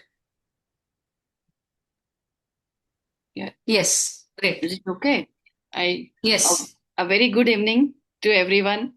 And at the outset, let me thank ICOG, Dr. Sheila Mane, Dr. Pratik, and my dear friend, Dr. Lakshmi, for giving me this opportunity. And happy birthday, Pam, and respected chairpersons, Dr. Anuradha, Dr. Chamuna Devi. So this is my topic, imaging in AUB, ultrasonography, infusion, saline infusion sonography, MRI, when and why to use each modality. I think some of a little small portions are being covered, but that's bound to happen when we all are talking on the same subject. So this is me and AUB, the clinical problem. AUB, if you all know that it accounts for 30% of gynec OPD presentations. And the goal of imaging, because I'm just going to be focusing myself on imaging, identify structural causes and guide the management. That is the role of imaging. And what a FIGO, a PALM-COEIN classification has been already taken, and what I am going to be taking is the PAM, not the COIN, because structural causes we are looking for by ultrasonography or by imaging adenomyosis, leiomyoma, malignancy, and hyperplasia. And goal of imaging is to identify the structural causes. Why we are doing the transvaginal ultrasonography as a first line? The reason, it is widely available, it is low cost, no radiation, and this is something which can be learned by attending the workshops, conferences, and lectures. It can be done, and it is. We are doing sonography along with gynecology. So in one hand is our probe, and in one hand is our laparoscopy. So it is excellent for uterine size, endometrial thickness, myometrium, ovaries, endometrium, myometrium, adenomyosis, ovary, adnexal masses. Normal endomyo junction, if you see, this is a simple triple layer endometrium. You see myometrium, you see endometrium, good endomyo junction. Now, what all you can diagnose? The endometrial problems, you can diagnose adenomyosis, but recently, of lately, what we are coming up, a very big cause of abnormal uterine bleeding in women of reproductive age group is isthmocele. And isthmocele is nothing but a cesarean scar defect, and it is commonly detected on transvaginal scan. It's a wedge-shaped anechoic area at site of previous C-section. Symptomatic C-section defect is one of the commonly reported long-term complication of cesarean scars. It is important that when you are assessing a woman with AUB, keep this diagnosis also in mind apart from other problems. The other thing which happens in the postmenopausal women or perimenopausal women is thick endometrium. Many times women don't come and present to the gynecologist because they have heard from their friends and family that, oh, well, the bleeding towards the end of the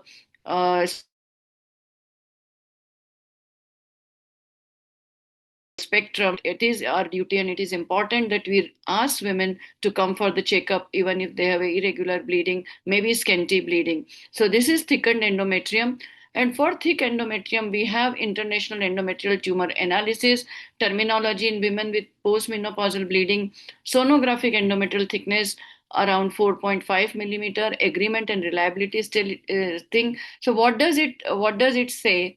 ITA classification. Key ultrasonography features are thickness, the maximum perpendicular diameter of endometrium measured in millimeter, echogenicity, how bright or dark endometrium in comparison to myometrium, midline appearance, in endomyo junction smooth, irregular or interrupted, and color power Doppler scores a rating from 1 to 4, assessing the amount of blood flow with the endometrium, and one can assess the risk of malignancy in women with abnormal uterine bleeding.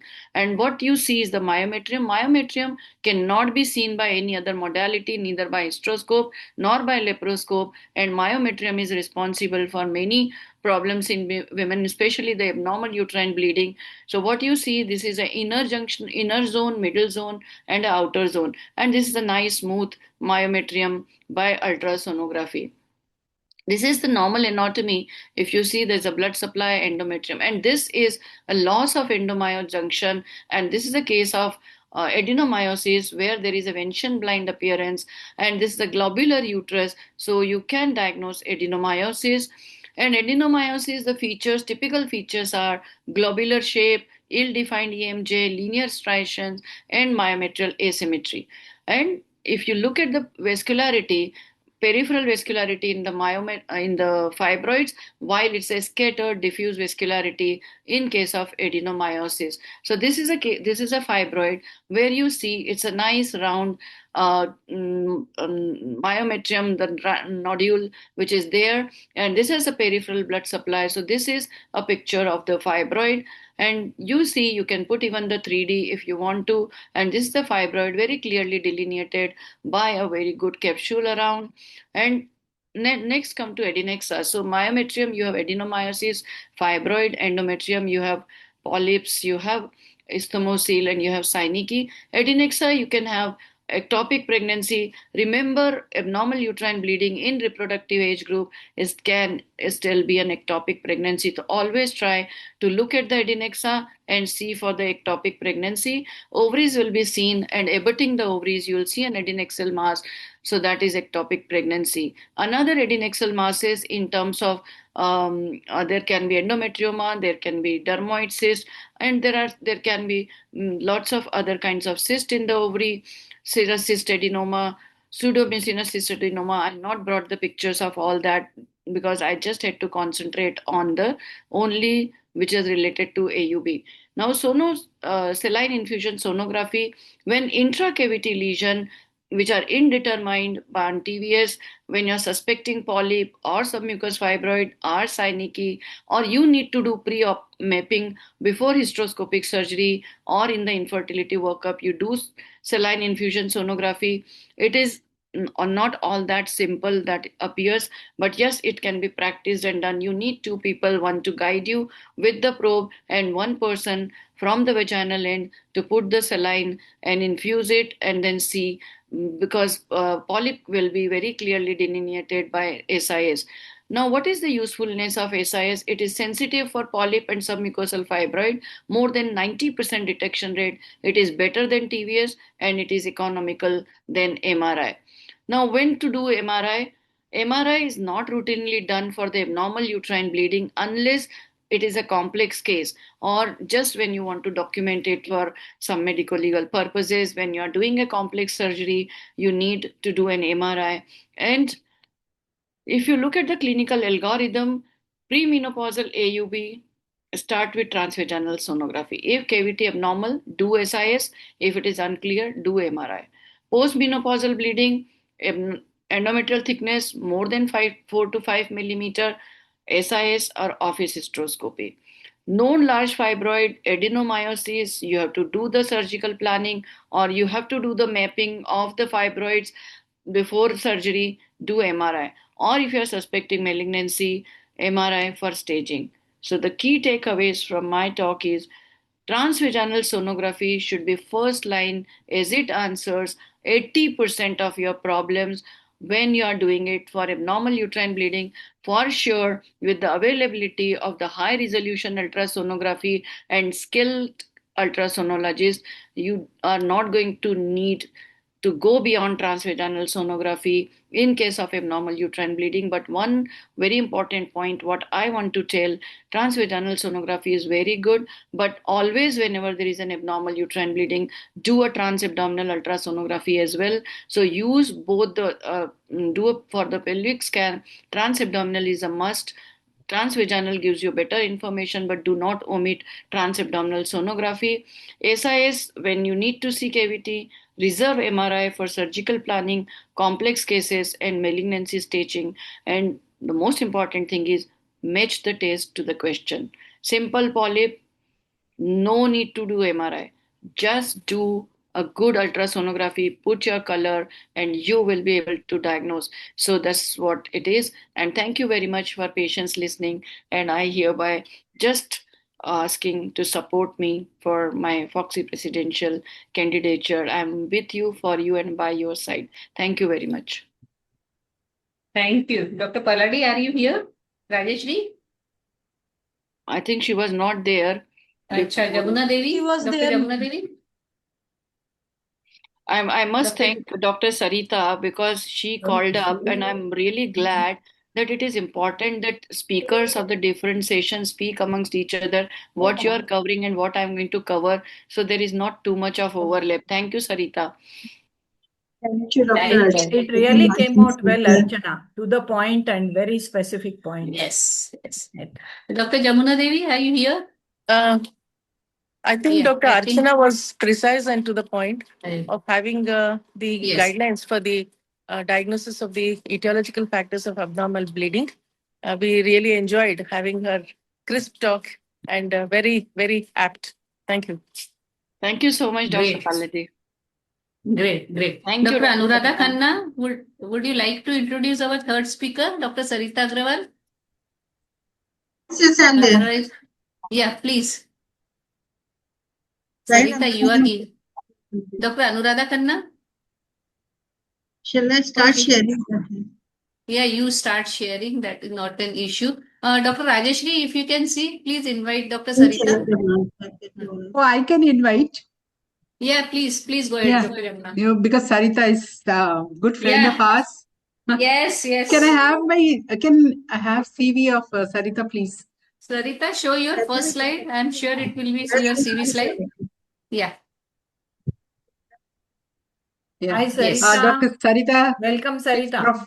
Welcome, Sarita. Yes. Yes. And Professor and Head of the Department in Gynecology, Dean Research, and in All India Institute of Medical Science, Raipur. Contributions, Vice President, ICOG Governing Council, Chairperson, HIV Committee. And she has a lot of prizes and awards which she has won for her wonderful work. And ongoing and approved research project is with the ICMR and for many others. International conference invited faculty at FOGSI, Sri Lanka, Dhaka, Taiwan, scientific papers and posters plenty, and even in FIGO, Cape Town, Rome, Vancouver, and Rio, Brazil. She's fully academic. Over to you, Yes. Sarita. Agree. Thank you Sarita, so please much, start. madam. A senior person like you appreciating me is really a great privilege for me. Thank you, Dr. Sheila Mani, Dr. Lakshmi Shikande, I always say you are my handholder in the FOGSI. So thank you for being so much good mentor. Sheila madam also very busy as of now. But anyway, thank you so much for taking me here. And I'm just sharing my presentation. Share karo na. I'm just taking the help of my people to get my thing shared. Please share. Entire screen. Welcome, Sarita. Yes, madam. I should share the whole screen or? No, first you minimize the presentation, then click on share and then click on your presentation. ये नहीं है मेरा. Ma'am आपका जो presentation है वो पहले open कीजिए और उसको मिनिमाइज कर दीजिए मैम. मैम ये आपका जूम प्लेटफॉर्म है. अब इसको आपका पीपीटी कहाँ पे है मैम? डेस्कटॉप पे? Yes, this is my PPT I'm sharing. Is it visible? No, ma'am. Stop sharing करो फिर से.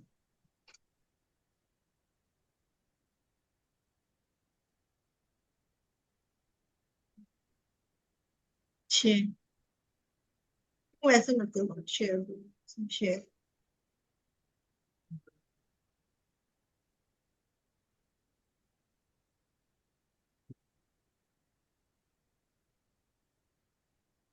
Is my screen visible now? Yes, yes. Yes. So I'm taking it to the PowerPoint presentation. Yeah, full screen कर लो. Full screen is okay? नहीं, full screen करो. Yes, ma'am, full हो screen. गया. Yes, ma'am. Full screen दिख रहा है सरिता. हाँ हाँ. Okay, Please thank you go so ahead. much. I want to be very fast forward. Many of the things has to be covered, and I'm a teacher and professor, and always speaking too much. So this is an endometrial anatomy physiology. Everybody has to understand when you're evaluating the endometrium, what at home you have to look for. The superficial layer, the deep layer, endomyometrial junction, and of course the myometrium as well has to be looked for. If I look for the endometrial evaluation, the indication we have discussed a lot: abnormal uterine bleeding, postmenopausal bleeding. I just want to add the malignancy surveillance is very important. Someone is talking that when to look for malignancy surveillance. Of course, the routine screening for the endometrial cancer in the high risk group only. But when the woman is on tamoxifen therapy, the Lindstrom carriers, when you get an atypical endometrial cells, when you have the prior endometrial hyperplasia, then such cases you have to do an endometrial evaluation. We have the number of diagnostic tools like the transvaginal sonography, endometrial biopsy, diagnostic hysteroscopy, and SIS. Out of this, the endometrial biopsy and the diagnostic hysteroscopy has been found to be very good sensitivity and a very good specificity. Now, choosing between this, I'll be discussing the protocol in the later on. So, transvaginal sonography, Dr. Archana Basit has described many things, but here I just want to mention is very important what frequency 7.5 megahertz probe should be used. It should be taken in the mid-sagittal plane, the thickest part of the endometrium to be measured, and from one endometrial junction to the other endometrial junction, it has to be taken, and it is always to be perpendicular, never taken oblique, otherwise there will be discrepancy in the ET. When you're describing the ET, is very important. You have to describe it as a single layer, trilaminar. What is the echogenicity? If there's any focal lesion, is there any irregularities you have to describe? And when to do in menopausal women, preferably to be done in the early premenopausal, preferably in the early proliferative phase. But when it is in a postmenopausal women and cyclical HRT, it should be done in the estrogen only phase of the cycle. The important pitfall when you're taking the ET is when there's a fluid in the endometrial cavity, then each endometrial layers are to be taken separately and fluid should be excluded. When there's an intracavitary lesion, then endometrium has to be, thickness has to be measured when the excluding the site where the lesion is there. When the distorted cavity is there, then the thickest measurable portion has to be taken as a endometrial thickness. So the common mistake as described by the ICOG is that the cursor inside the echogenic endometrial stripe rather than the endomyometrial junction, then you have a thickness discrepancy is there. So these are the, like when you're reporting the endometrial thickness is very important. It is an early proliferative, late proliferative, or secrety. We have the different very good images on the atlas, and every PG should look into that when they are doing the ultrasonography and seeing a report by them. So this is how the endometrial hyperplasia looks like when you feel suspicious. Diffuse endometrial thickness, homogeneous or the heterogeneous echogenicity, and a well-defined endometrial myometrial with a well-defined endomyometrial junction. So in these cases, you have to put in a Doppler, see the vascularity, do an ITA, and then you can identify if it is a malignancy, it is a simple hyperplasia like this.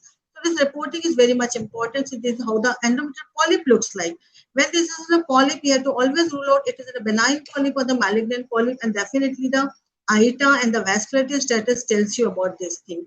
This is how the endometrial carcinoma looks like, the irregular heterogeneous endometrium with lots of vascularity. And then usually you get an intracavitary fluid also in this case. So this is how you have to look for the TVS when you're looking for the endometrial evaluation. Then tamoxifen, you can get the cystic spaces in the endometrium, which is a heterogeneous endometrium. So I simply say what eyes can see, only what minds knows. If you know that these are the pictures which you can get, then only you can visualize the things. This is about the endometritis. So this is in a nutshell. If somebody wants to click the slide, they can click thick endometrium, hyperplasia, focal mass, polyp, irregular heterogeneous carcinoma, thick endometrium with multiple cysts, tamoxifen, and then fluid and irregular thickening, always suspect a malignancy.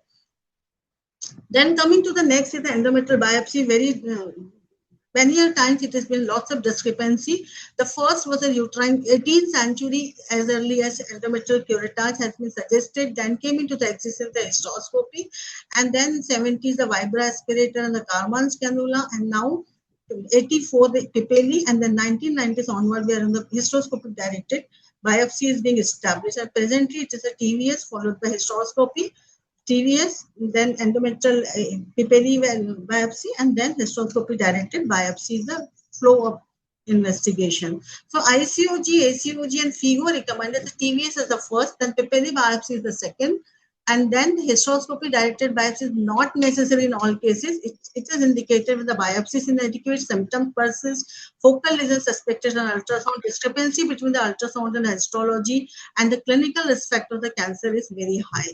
So it is done. Sometimes I have seen in my OPD, the people just exclude the endometrial papilli sampling and they say I have to do it for the hysteroscopy. This is not the right thing. Endometrial sampling with the papilli is a very, very nice procedure and OPD painless procedure can be performed. So if I look at this papilli, the outer diameter is just 3.1 millimeter with a pressure of 230 millimeter of mercury when it is withdrawn, and inadequate sample is very low. So this is very important when you're using the papilli. The steps needs to be followed. Explain position, sound the uterus, cervical dilatation hardly ever needed, papillian insertion, and then create the suction. Withdraw the inner piston fully so you get the good pressure at the 230 millimeter.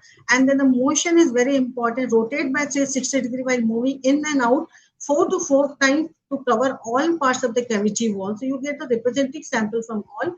Once the sample is collected, put it in the formalin, and then you can pick. If it has lots of tissue material, then you can put it into the tissues into the formalin. Now, the important point here, I always tell, if you don't get the tissue sample, what next? In that case, if you do not get the tissue, the fluid, whatever you have got, to be sent for the cytology in cytocontainer. Why it is important? Because there are the many papers who has done the diagnostic value of the endometrial cytology and diagnostic endometrial pathology, and 83.6% concordance in cases of results suspicious for the malignancy.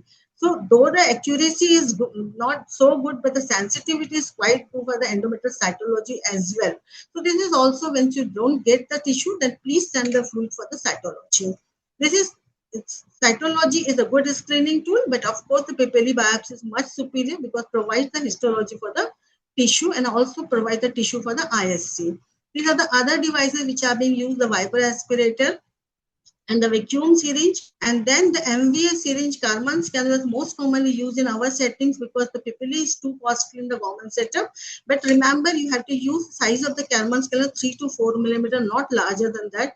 Otherwise, it is a very painful procedure. It gives you the good quality of the tissue, but pain is much more if you choose a larger size. So coming next to the historical fractional curettage. Now it is hardly ever the people perform the fractional curettage since the hysteroscopy came into the existence and the directed biopsy has been there. So what is that? When you have the routine DNC, blind DNC, much better is do the fractional curettage, because in the routine blind DNC, all the curettings are sent together. While in fractional curettage, we collect the 6 samples separately, the endocervical canal, the isthmus, the anterior wall, the posterior wall, right and the left lateral, then from the fundus. And it found to be superior than the blind DNC in the way because you can have the better assessment of the cervical extension, larger tissue volume, excludes the pathological bias, selection bias, because all the containers, the tissues are being examined and the chances of missing of malignancy is reduced in that cases. And there are the many papers where it has been specifically, it is a 2024 meta-analysis which has concluded an identification of cervical stromal invasion resulting in a disease upstaging from the FIGO 1A to 2. Henceforth, a preoperative positive ECC in PT2 stage carcinoma has, compared to the negative endocervical curettage, were associated with the worst overall survival rate. So if you know the cervical involvement is there, the disease is upstage. So your treatment as the adjuvant therapy is going to be changed. So if you are taking the ECC, along with you are going to get a better outcome and can do a better counseling. There are the many papers. I have just not including this. The 6 site is always good, and however the prospective trial is required for that. Then this has been modified in the recent years with a few papers. That's 2 separate samples when you're suspecting an endometrial cancer. One is the endocervical curettage and second is the endometrial curettage. Sent it to the 2 container. Because if the endocervical involvement is there, definitely the prognosis is not as good as when there is an isolated endometrial involvement, because the stage directly jump from stage 1 to stage 2 if the cervical stromal involvement is there. So beyond HPR, we are sending the tissue. We just asked for the histopathology, but beyond HPR, now it is recommended because with the new molecular classification, expression of P53 and MMRD proteins through ISC is very much important because they can upstage the disease if you get a P53 positive. Similarly, the pole mutational status, if it is possible in the histopathological specimen, it is again good, but it is expensive and NGS assay is required, and that can pole mutation positive. Downstages the disease and the adjuvant therapy need can be reduced. So now I think in my OPD at least, in my institute, I always send a endometrial sample for the expression of P53 and MMRD protein, so I can have it good planning for the future. And then prognostication is also good. Coming to the hysteroscopy in AUB, right and left, everybody is doing the hysteroscopy, but it is not the first line. The first line is TVS and Pipelli biopsy. And if you at all you need a hysteroscopy, then the office hysteroscopy is a very viable option because it can be done in the office without any anesthesia with the least pain. But all patients do not require the hysteroscopy as well. I already told about that, the structural pathology, postmenopausal bleeding, high-risk endometrial pathology, and failed on the inconclusive biopsy, then you have to go for the hysteroscopy. If I look at because the hysteroscopy is associated with lots of complication, here it's not my domain to discuss in detail about the complication of the hysteroscopy, but when you're performing the office hysteroscopy, be aware of the pain and the vasovagal reaction, failed procedure, and fluid overload can still be there because the residents are doing for the long time and the fluid measurement is not done, and the risk of air and gas embolism is always there. So when you're doing the office hysteroscopy, be aware about all those things. But of course, doing in an OT setting is again not a bad idea for when you're performing the hysteroscopy. It is again important as it is associated with lots of complications. The stepwise procedure is very important. Otherwise, you have lots of chance that you will miss the pathology. So review the indication, review the TVS finding, take a consent, separate for diagnostic and operative, pre-procedure cervical preparation if needed with the misoprostol, check operative setup and instrument beforehand, and check need for anesthesia again beforehand. I can see only what brain knows. So that's why when you're doing the hysteroscopy, if you don't know how the normal endometrium looks like, how the abnormal endometrium look like, then you won't be able to pick up the abnormality. So you must read, have images on your mind, then only you do the hysteroscopy. Unskilled person doing the hysteroscopy, chances of missing the pathology is much more, and that case the fractional curettage may be better rather than the hysteroscopy being the gold standard. Here I'm not contradicting that hysteroscopy is gold standard, but hysteroscopy done by the skilled person who knows is important. So when you're going for the hysteroscopy stepwise, vaginoscopic Sorry to entry is interrupt you, ma'am. Your time is up. just 2 minutes I'm taking. Cervical canal assessment, then you try and enter into the uterine cavity, pause for a while, see the panoramic view of the cavity and look for the shape of the cavity, identify both the tubal ostia. Then you have to do the systemic endometrial survey starting from the fundus, right lateral wall, anterior wall, left lateral wall, posterior wall. That is sliding the scope very slowly and keeping your orientation not to be lost. And at the last, never ever forget to look at the isthmus. So this is, you have to look for the color, the surface, the thickness, the vascular pattern. And once you find the suspicious area, go more closer and see the vascular pattern, so you can identify this is the abnormal area from where I need to take the biopsy. Then you have to take the directed biopsy and find the withdrawal service. I'm just skipping this video because the shortage of the time. This is the normal ostia, how it looks like. You must know how the normal proliferative endometrium looks like, the pink, the smooth ostia, secretory, thick edematous, polypoidal, and atrophic, the thin, pale, prominent vessels, and you can get the spots on the endometrium and easily abrasible endometrium. This is how the hyperplastic endometrium looks like, the thickened, irregular lining, polypoidal projection, increased vascularity, pale whitish papillary area, the glandular opening which are irregular. Like you're doing the colposcopy, look properly at each and every part of the endometrium so the focal lesion should not be missed. This is how the endometrial carcinoma looks like. It may be a proliferative growth, it can be a necrotic area, it can be just a pale pink, very fragile area. So or spontaneous breathing on touch, this can be there in the endometrial carcinoma. So if you know that this is suspicious, you have to be differentiating the benign polyp from the malignant polyp. That is one can be done only if you know the vascular pattern, what are the aberrant vessel looks like as you are doing in the colposcopy. So over the fibroid also you can see the vascular pattern which will help you to differentiate. So interpretation of images, histopathology is again important, whether ATPR, without ATPR, then the mutations you have to report, then the staging has to be done, and then just a few seconds post-menopausal bleeding, the protocol is assess, take the history, do the TVS, look for the endometrial thickness, take the biopsy, do the hysteroscopy, and then go for the further workup like MRI and all if it is required. Then somebody was asking whether what are the cutoffs. The postmenopausal bleeding, 80 more than 4 millimeter. Postmenopausal bleeding with sequential HRT, it is more than 8 millimeter. If it is asymptomatic, more than 11 millimeter. There always needs to be biopsies. If it is a history of Lynch syndrome, annual biopsy in all cases is required.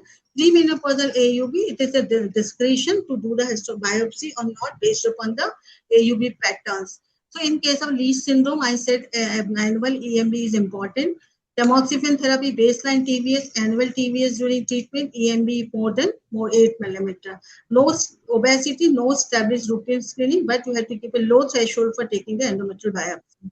So the take-home message, TVS is the first line, PPLV 91% sensitivity, hysteroscopy, only if it is indicated, though it is a gold standard for the directed biopsy, but most of the time they're doing the hysteroscopy, then doing the blind biopsy. That is not a good choice.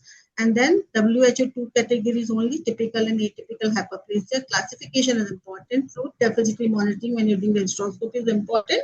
And then high risk surveillance is again very important. These are the references which I have used for my presentation. Thank you so much. Fantastic, Sarita. I know time is short for you to cover that topic in detail, but you did try your level best to cover everything. Yes, Dr. Jabuna, you can conclude the I session. think she has done her justice. Not only we have learned a lot, I think postgraduates must have taken a lot of advantage of the latest guidelines and protocols. What's this thing? I think the whole session was a wonderful session, well conceptualized, and topics were very nice and very informative by the speakers. Thank you, Lakshmi. I think we need to attend like this. Please answer. Sarita, please answer all the queries in the chat box. I know you are a professor, you would have to answer. There are many queries. And Shashivala, let's please go ahead with the panel. Yeah. Shashivala, please unmute yourself. Yes. Yes, madam. Yeah, please unmute. Yeah, shall we move on to now third session, madam? Yeah, please. Yes, please. We are now the most awaited panel discussion. The topic for that is approach in a young woman with HMB, heavy menstrual bleeding, when to investigate versus how to treat empirically. So we have very good moderators for that, Dr. Supriya Arwari and Dr. Dipti Gupta. May I have their yes? So Dr. Dipti Gupta and Supriya. Supriya is consultant obstetrician and infertility specialist, and she is the most dynamic chairperson of adolescent committee right now. And Dr. Dipti, can I have your CV? Yes, Dr. Dipti Gupta is secretary. She has been secretary MPOGS, and we know her as a very active. She's into academics, full throttle. So over to you, Dipti and Supriya. I think it's better you'll do full justice in introducing your panelists, because these panelists are so great. And 1 minute, I would like to experts. I would like to invite Dr. Alka Pandey, madam. Yes, 2 experts and Dr. Sudha Prasad. Dr. Alka Pandey, madam. Yes, who doesn't know her? Most soft-spoken professor, Department of OB-GYN, and she has been vice president FOGSI and have had the chance to work with her. And Dr. Sudha Prasad, yes, she's director Matritva Advanced IVF and Maternity Center, Palam Vihar, Gurugram, and she has teaching experience of more than 40 years. So, Madam Sudha Prasad and Dr. Alka Pandey would be our experts. So you can, now you can, Supriya and Dipti, please introduce the panelists. Thank you so much, ma'am. And at the outset, I must thank the FOGSI and ICOG leadership for conducting such a wonderful program, particularly Lakshmi ma'am for giving us the opportunity. Pam ma'am, I wish you a very happy birthday, ma'am. Oh God. Now it has become viral. Pam, it has become viral. Yes. And we cannot forget madam's birthday. And also to my co-moderator, Dr. Dipti Gupta, who has diligently prepared all the slides. So I must thank her for taking up all the hard work. And now it is my pleasant duty to invite my panelists. We have a galaxy of panelists with us. First, we have Dr. Kavita Bernwal. Madam is Chairperson, Urogynec and Pelvic Floor Repair Committee, FOGSI 24 to 27, and Associate Professor at Lord Buddha Koshi Medical College, Saharsa. She is the recipient of the Padma Bhushan Kamlabai Hospital Award and several such awards, including our own Dira Award. Next, we have Dr. Shaili Agarwal.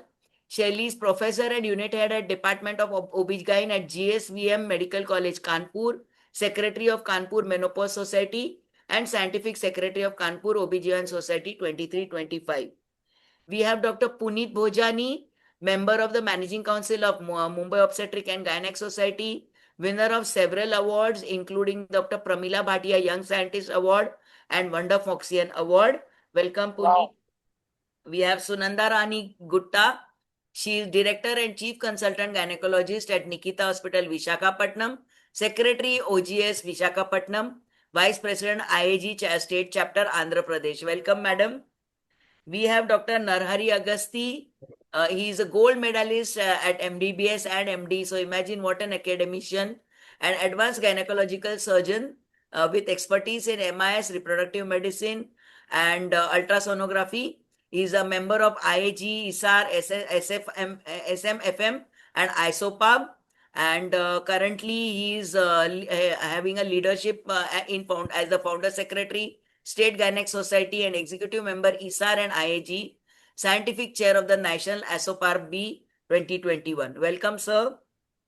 We have Dr. Sarfraz Kazi, consultant at the Naujivan Women's Hospital, Himmatnagar, experience of running high-risk pregnancy units in last 23 years. And we all know that he is currently, going for chairperson, Safe Mother for FOGSI committee, and we wish him all the very best.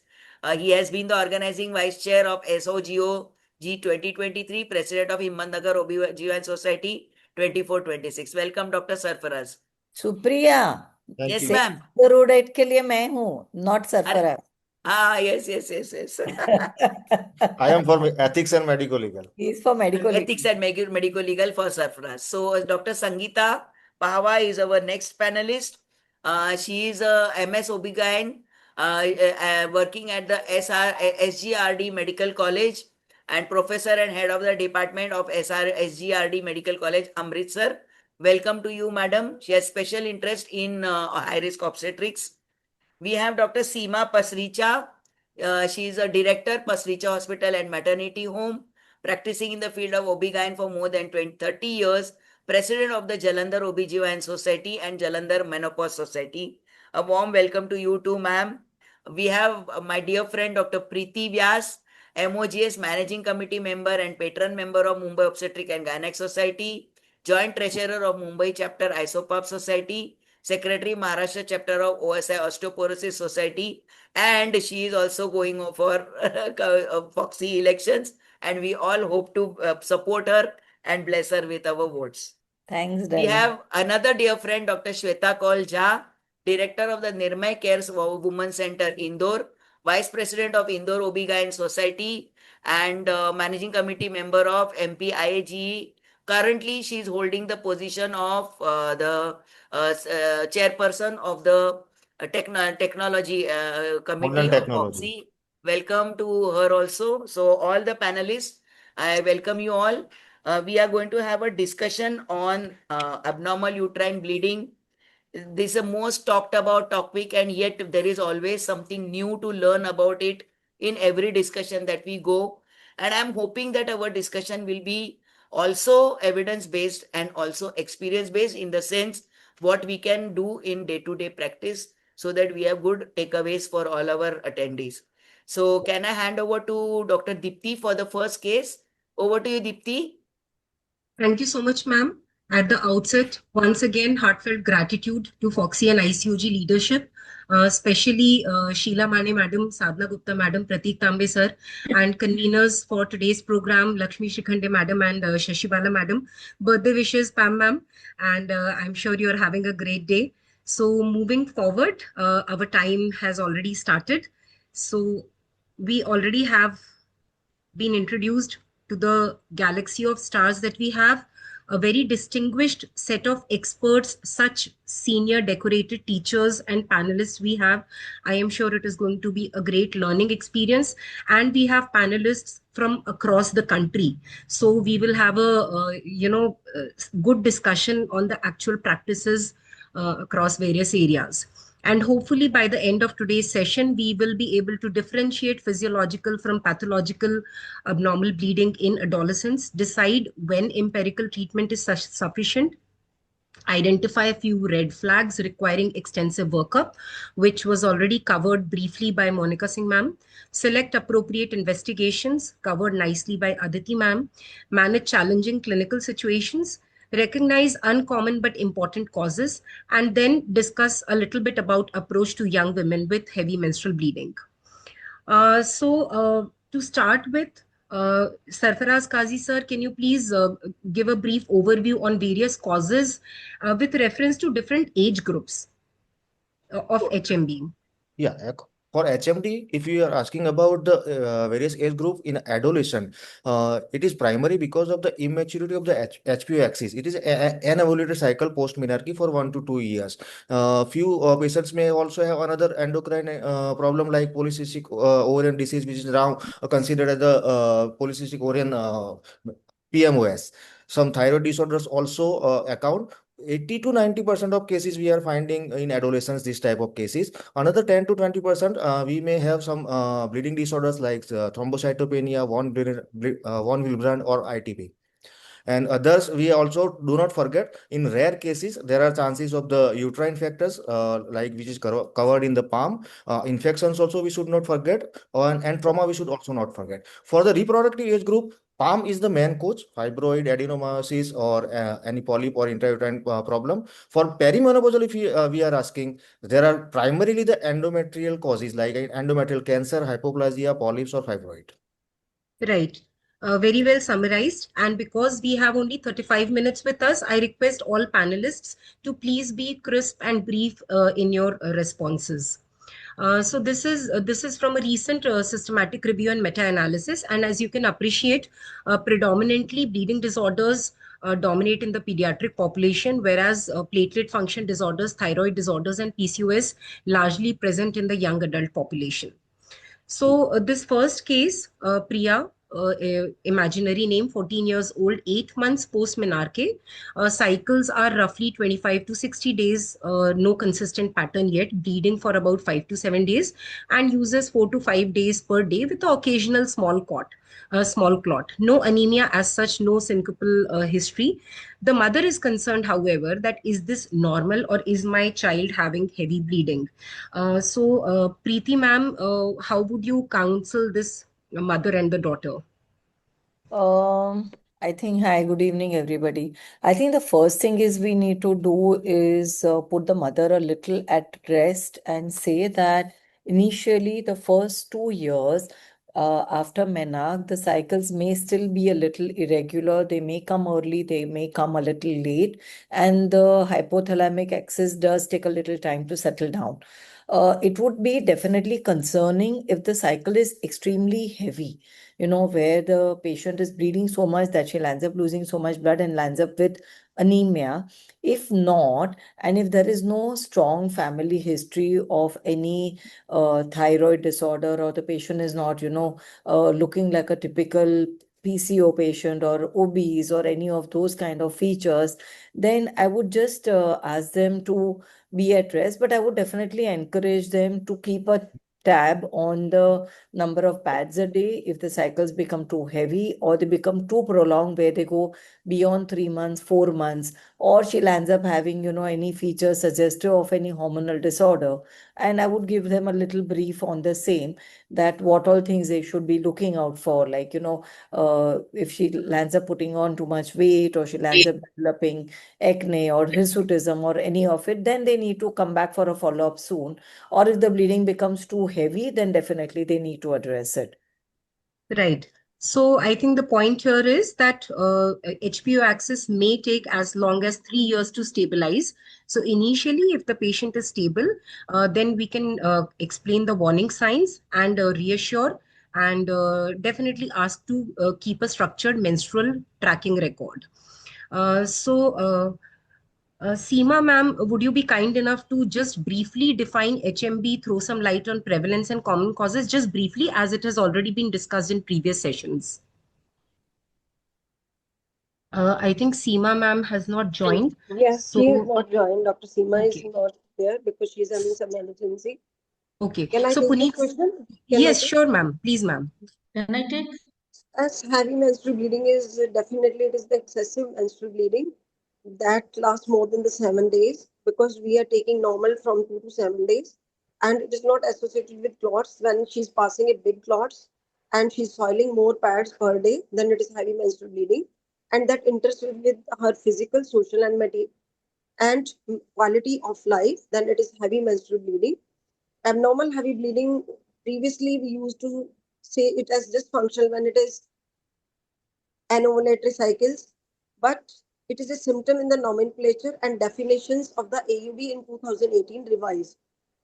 It is estimated that approximately 9 to 15% of women experience heavy menstrual bleeding within their lifetime, and 75 to 90% of the cycles are anovulatory in first 2 to 3 years post menarche, because HPO axis is still not mature. And we still have to rule out pregnancy in all the cases. If pregnancy bleeding persists more than 2 years or more than 3 years with irregularity, then proper evaluation and proper treatment has to be done.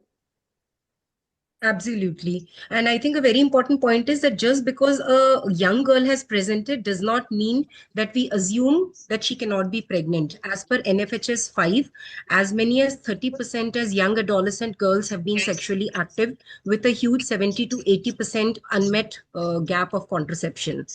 So, Kavita madam, you have such a vast experience. How common is adolescent AUB in your experience?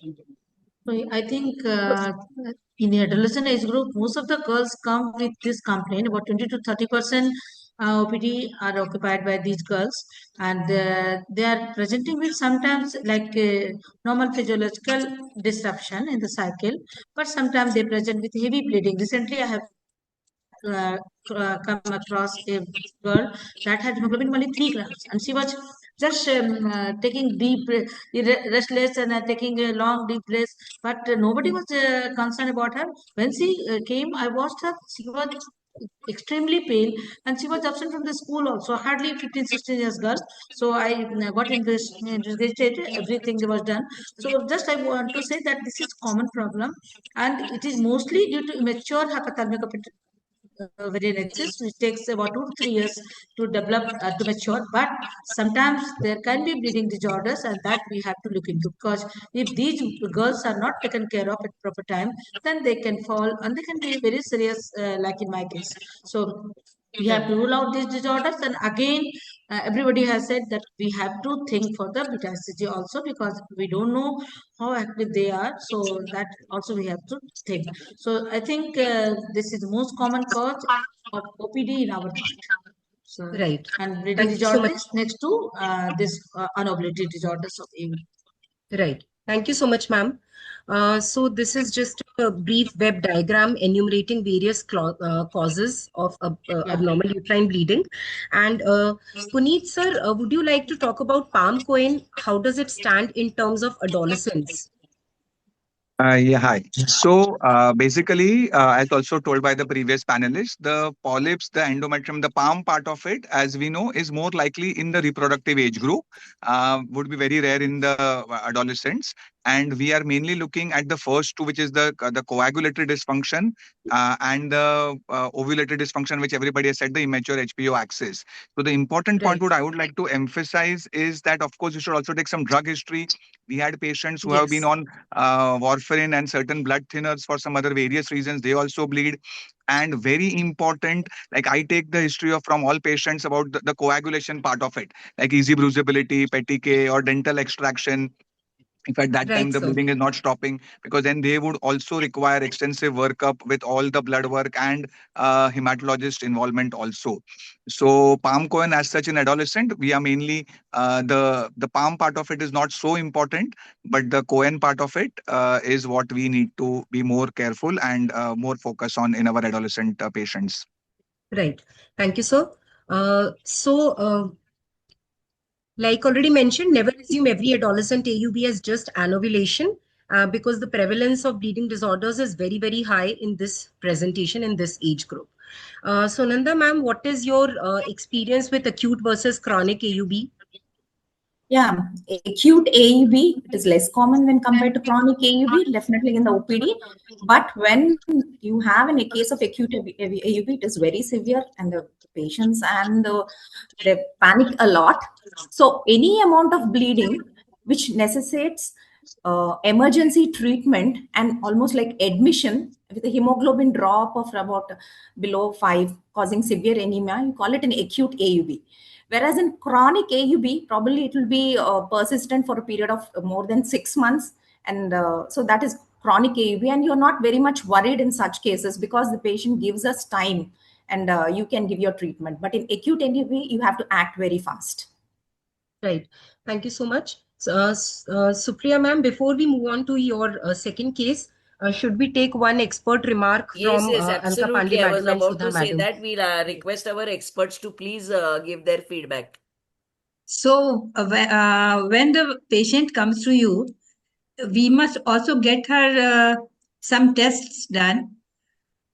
I think a CBC should be done and ultrasound should be done so that we rule out blood disorders and any pathology if present. Otherwise, I agree with all the speakers. Yes. Thank you so much, ma'am. Sudha madam, your expert inputs, please. Yeah, everybody has talked in detail. So I just wanted to add one thing. When the adolescent girls comes, initially we just talk about the history. Detailed history is most important, and endocrinology we should not forget. Thyroid is and the coagulopathy is the most common. We investigate why the little girl will suffer with heavy bleeding, and then first time we have to talk about the non-steroidal things. This is very important. Right. Thank you so much, ma'am. Thank you, ma'am. So, Supriya ma'am, over to you. Yeah, I'll just introduce the next case and then maybe Dipti can carry it forward. So we now have a 15-year-old girl, menarche at 12 years, regular cycles for the first 2 years.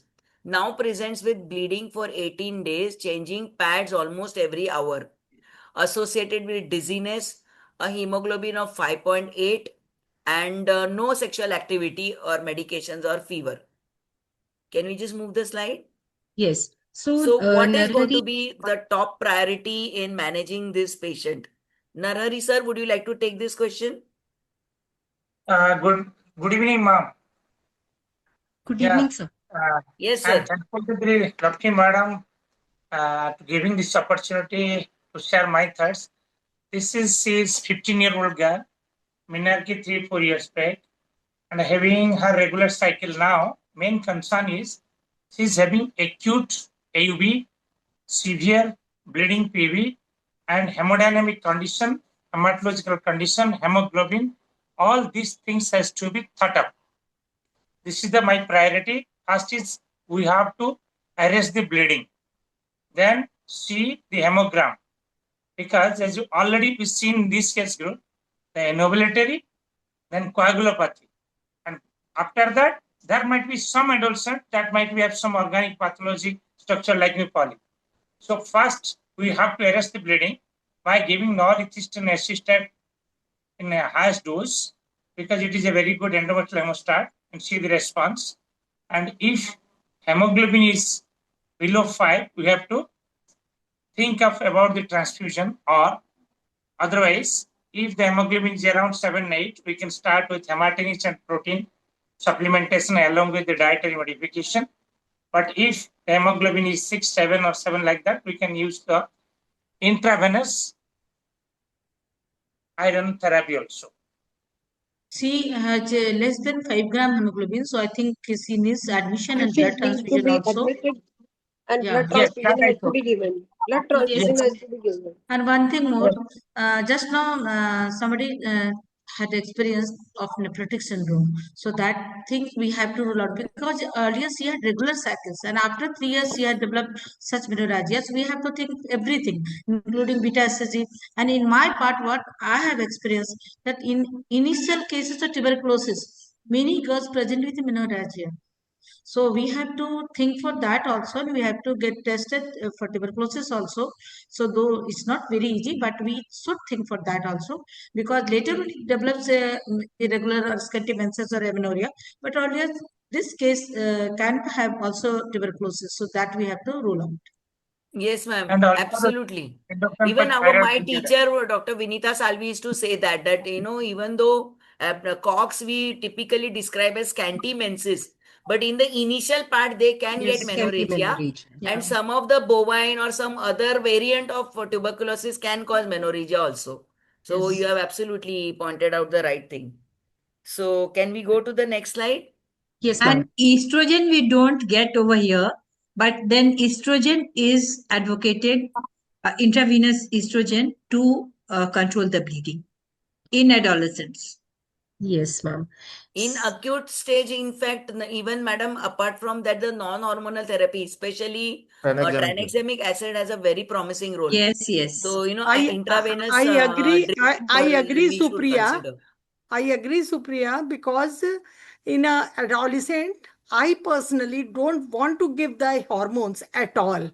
I will give total non-steroidal, non-hormonal things. And counseling is the most important. If the bleeding is quite a lot, she is not handling properly, it's so difficult for the mother, then tranexamic acid is the first line of choice. That's what. Ma'am, tranexamic acid is definitely the first line, but if she's bleeding like hell, then definitely hormones has to be given. Yes, Even in ma'am. the adolescent, hormones are the treatment of choice if she's not responding to tranexamic acid. There is one query that has come in the chat box that whether low dose OCs can be used, and Ma'am, of we course are we are getting going to be there. discussing that. Yes, ma'am. Yes, Yeah. ma'am. So we will just leave it for the rest of the discussion. Dr. Shweta has joined. Ma'am, I think Shwetadi is not here. Shweta Okay, is in then, transit. She is in transit. She just Acha, messaged. okay. Then Ma'am, with Dr. your permission, Sangeeta or Dr. I'll Seema Supriya ma'am, with your permission, can we skip this because this has already been discussed mentioned. in the Yeah. previous Please do sessions? that. Yeah. Yes. So we can straight away, yes, we can get to the Yeah, I think assessment that of. the previous slide is a little important. So who is not had their turn? Seema ma'am. Ma'am, everybody has been involved, so we can Welcome, again Dr. just Sudha. continue. Nice to see Here you. Hello, Dr. Sudha ji. Hi, Sheila ma'am. Hello, Dr. Sheila. Madam, कैसी thank you हैं? so much for the Yes. opportunity, ma'am. It's a wonderful academic exercise that Thank we are you, doing. madam. Thank you, Sira madam, for the opportunity, Lakshmi madam. So this is a Thank nice you, Sheila ma'am, and presentation. whole ICOG team. Yeah. Yeah, welcome, Sarfraz. Thank you, ma'am. So after the history, we have to go for the examination. So we have to rule out everything. We have to see the blood pressure, especially in standing position, if she's in shock or something else. So everything we have to rule out, and then Right. we have to rule out the And thyroid madam, disorder. once she's stabilized, how will you go ahead with the rest of the examination and investigation? Yeah. So we have to examine after history. We have to take the proper. We have to examine the girl, everything like from head to toe. So what is the level of pallor and how is her general condition, whether she is having breathlessness or anything else. And thereafter we will take blood pressure, both in standing and sitting position. We will must assess BMI, weight and height. And if there is any history bruise or if you find any petechia in the body, we have to look for it because it may suggest certain coagulation disorders. And then we will go for the thyroid function test. And if there is any history of or any finding of the hyperandrogenism like hirsutism or acne or even sometimes upper lip here is there. If there is any acne or hirsutism, that we have to plot because it may be representation of PCOS. And if all these are present, then we will go for the test also. Sometimes even adrenal tumor can present with these acne or hirsutism, which can be very severe, more than 200 testosterone. So that we have to examine. And even abdominal examination should be done, whether there is any palpable mass, any tumor. Those not common in this age group, but still we have to rule out. We don't do normally speculum or vaginal examination, but if we should examine at least, at least we should see whether there is any injury to the genitalia, because this is also common and can be present, or any foreign body has been introduced, that we have to look into the, and thereafter we will go for the test investigations. Yes, ma'am. Perfect. Sunanda, ma'am, Yes, would you ma'am. ask your patient to keep a menstrual diary? And if so, how will you guide her? How should she write a menstrual diary? If you can quickly mention some Yeah, we clinical need to. aspects of how they should maintain a menstrual diary. Yeah, the duration of the menstruation, then for how long she is menstruating, and probably for how many pads she is wetting. We have to have a pictorial assessment, and then whether she's passing clots or not. And the second thing, most important thing I just wanted to mention previously was like, is it associated with dysmenorrhea? Whenever it is associated with dysmenorrhea, especially in the as we are talking about, when there is a HPO axis abnormality or what is dysregulation, usually we don't have dysmenorrhea. That is a painless bleeding. So when there is dysmenorrhea, we have to go ahead with the rest of the investigations like ultrasound, or else most of the times we miss a parabdomen examination. You can find a mass, it could be a fibroid. So therein there comes the role of ultrasound. So dysmenorrhea is very important. Ask for the pain, and how frequently she's bleeding, and then whether she had any episodes of dizziness, syncope, and all that shows us the severity of the bleeding. So all these we can maintain. Right. Okay, thank you. Dipti, please continue further. Yes, ma'am. So this, some of us might be using in our clinical practices. This is a pictorial blood loss assessment chart, which has a structured scoring, and any score, total score more than 100 is suggestive of HMB. So I think this is a very useful clinical tool that we can perhaps incorporate. Investigations, again, I would like to skip because it has already been discussed. Yeah. Just one take by maybe Puneet sir, that would you investigate every young girl reporting to your clinic at the first HMB episode, or would you be selective in your approach? At least some basic investigation should be performed if acute, Yes. like this, in this particular case, which is the girl is having heavy bleeding since 18 days and our hemoglobin is dropped down till 5. So this type of cases, basic investigation must be assessed after taking full history and physical examination. Then we will go for the extended workup if we require. Right. So rightly said, basic investigations have to be done in all, and then based on the clinical And history, we even can though offer. patient is giving, even though this type of patient who is giving history of no sexual activity, urine pregnancy test should be Is a done. must. Yes. And Puneet sir, do you use any kind of screening tool for coagulation disorder in your practice? No, so as I said, we have to just go mainly on the history kind of a thing. For if the hemoglobin really dropped down a lot, then we would want to do extended workup.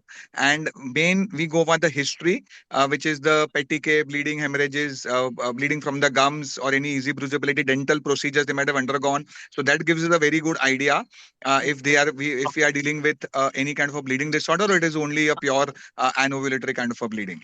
And Right. all patients, I do at least basic for all patients who come to me. Thyroid is must. We do thyroid and CBC as a baseline for everybody, and other investigations as and when required, apart from the beta HCG if required. Right. So Preeti ma'am, if you have this girl, 14 years old, attained menarche just 1 year back, but gives you a history of prolonged bleeding in every menses since menarche, her HB 7.2. Mother also had history of heavy periods and history of epistaxis since childhood. So what is the extended workup that you would like to offer to her?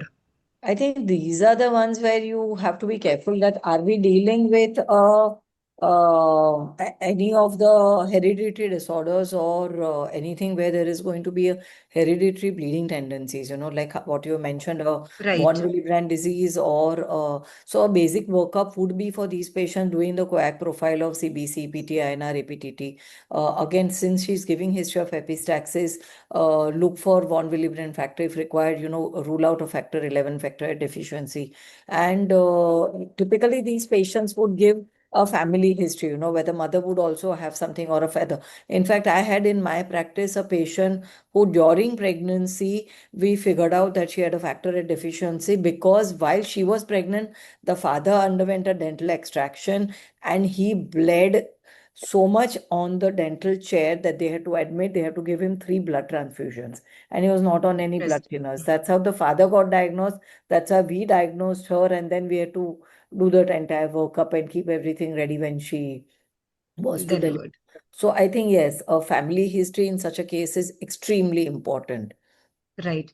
So the recommendation is that indeed we should be using a screening tool. The questions have already been discussed, particularly associated with any procedure. And the screening tool is considered positive if one of the following 4 criteria are met. Duration of mens is more than or equal to 7 days, and the supposed flooding or gushing, history of treatment of anemia, family history of diagnosed bleeding disorder, and history of post-procedure excessive bleeding. And in that case, we have to offer the extended workup. Now, the most controversial question, I feel, the role of ultrasound in, let's say, a young girl who has presented for the first time with 1 episode of HMB. So would you advise an ultrasound at the first visit to everyone or not? First we advise ultrasonography, but if we find that all ruling out all the factors, we have ruled out everything, but still she is having bleeding, then we can go for the abdominal ultrasonography. Otherwise, mostly this is coin or unavailability disorders, so we will not get anything ultrasonography.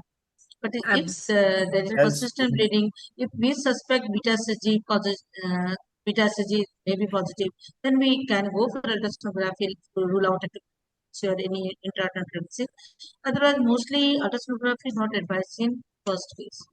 Absolutely. Would any of the other panelists want to have any other opinion on ultrasound? In only 2 type of cases, if we found any mass feeling at per abdomen examination or patient is giving history of dysmenorrhea before this first episode of bleeding every month, severe dysmenorrhia, then nowadays we can see the cases of the endometriosis also in the adolescent time. So to rule out young girls we also found it. And to rule out these things and to confirm our per abdomen examination, if we are having to found some mass, then we can advise for the ultrasonography. Right. So And one more point I just wanted to add, man. If there is any intermenstrual bleeding also, it is a good practice to do an ultrasound because that is not very common in adolescent AUB. Absolutely. So I think the structural problem. Ma'am, the most common indication for in this particular age group for ultrasound is poor response to your treatment. Even in spite of giving every drug, she is not controlling. That is the first and foremost indication. And besides, what other things has been discussed? Yes, sir. So that's the point. I think everybody agrees that in a otherwise simple HMB, most likely because of immature HPO axis or even suspected PCOS, ultrasound is not really going to help us. But if the patient does not respond or if she has any associated complaints or clinical findings, then we can definitely advise. So management goals would be emergency hemostasis, maintaining hemodynamic stability, correct anemia, restore normal cycles, and definitely prevent recurrence and long-term complications. Supriya ma'am, would you like to take it forward? Or Sure. So now we come to the most talked about, questions that have come in the chat box, and that is the hormonal versus the non-hormonal therapy or any other non-medical therapy. So I think let us start with Dr. Sunanda. Would you like to take this? What are the type of, already we have mentioned, madam has talked about IV estrogen. So what is the medical hormonal therapy that you would like to give, and in which circumstances? Would you give it to each and every girl, or you would give it to certain patients or certain profile? What is your take on this?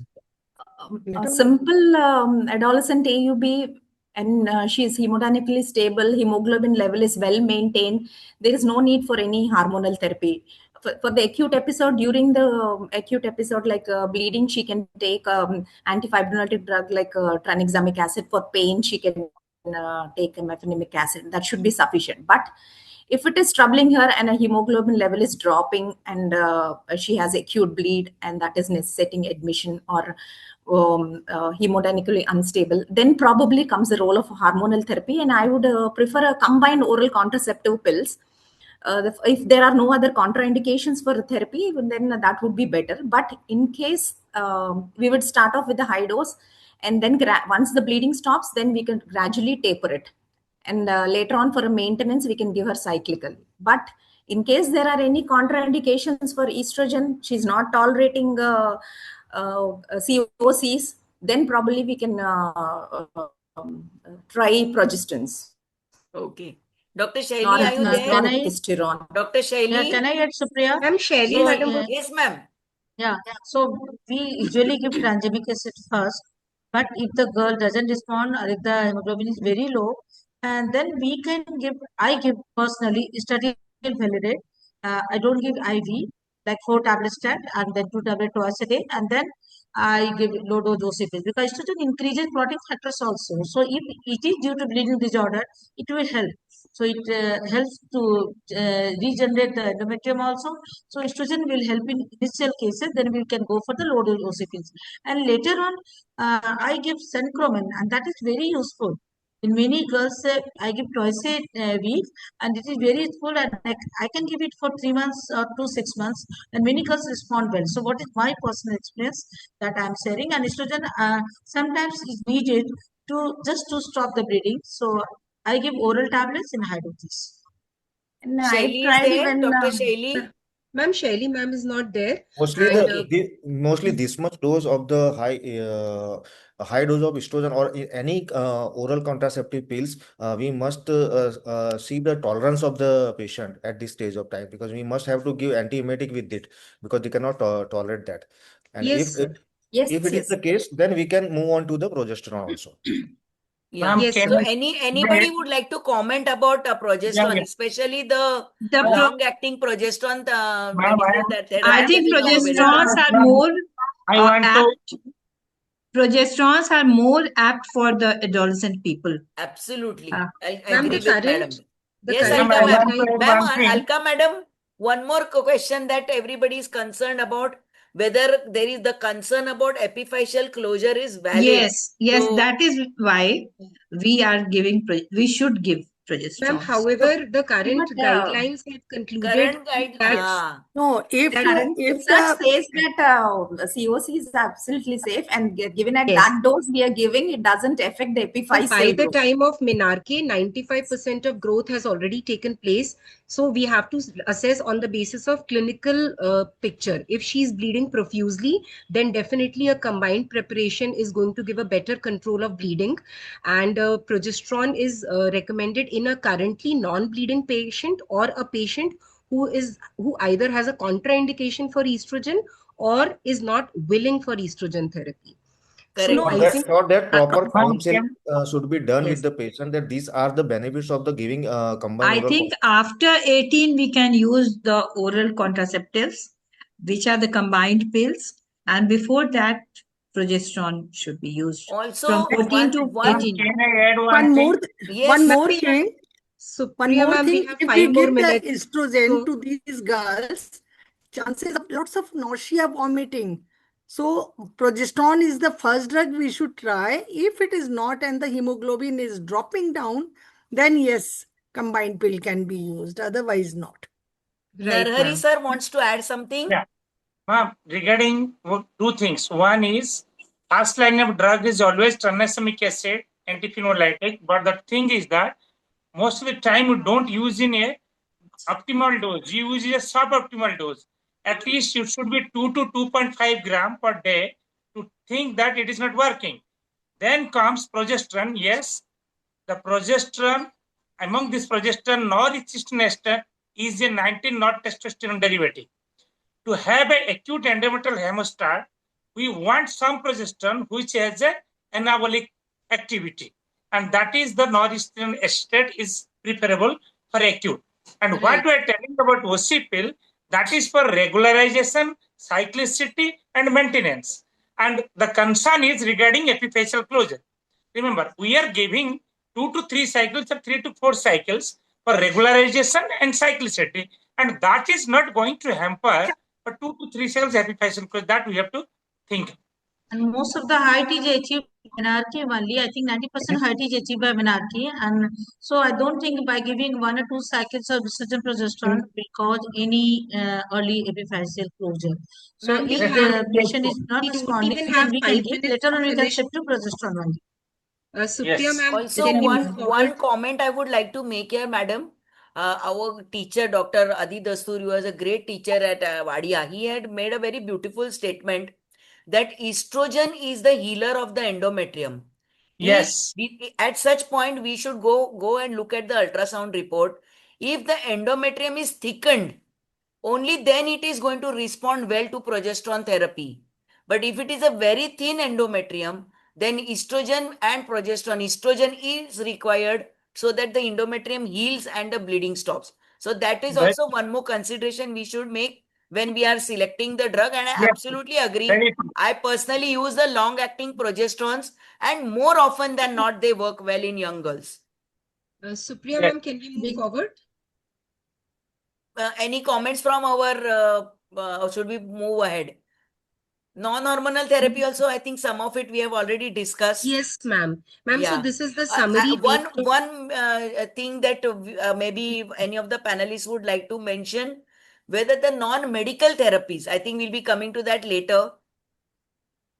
Other than the non-hormonal therapy, the non-medical therapy. So I think that's a good chance to advise the girls about diet, exercise, weight loss, keeping a good... Especially in obese girls and PCOS cases when there is more fat, more estrogen, which can lead to irregular endometrial shedding.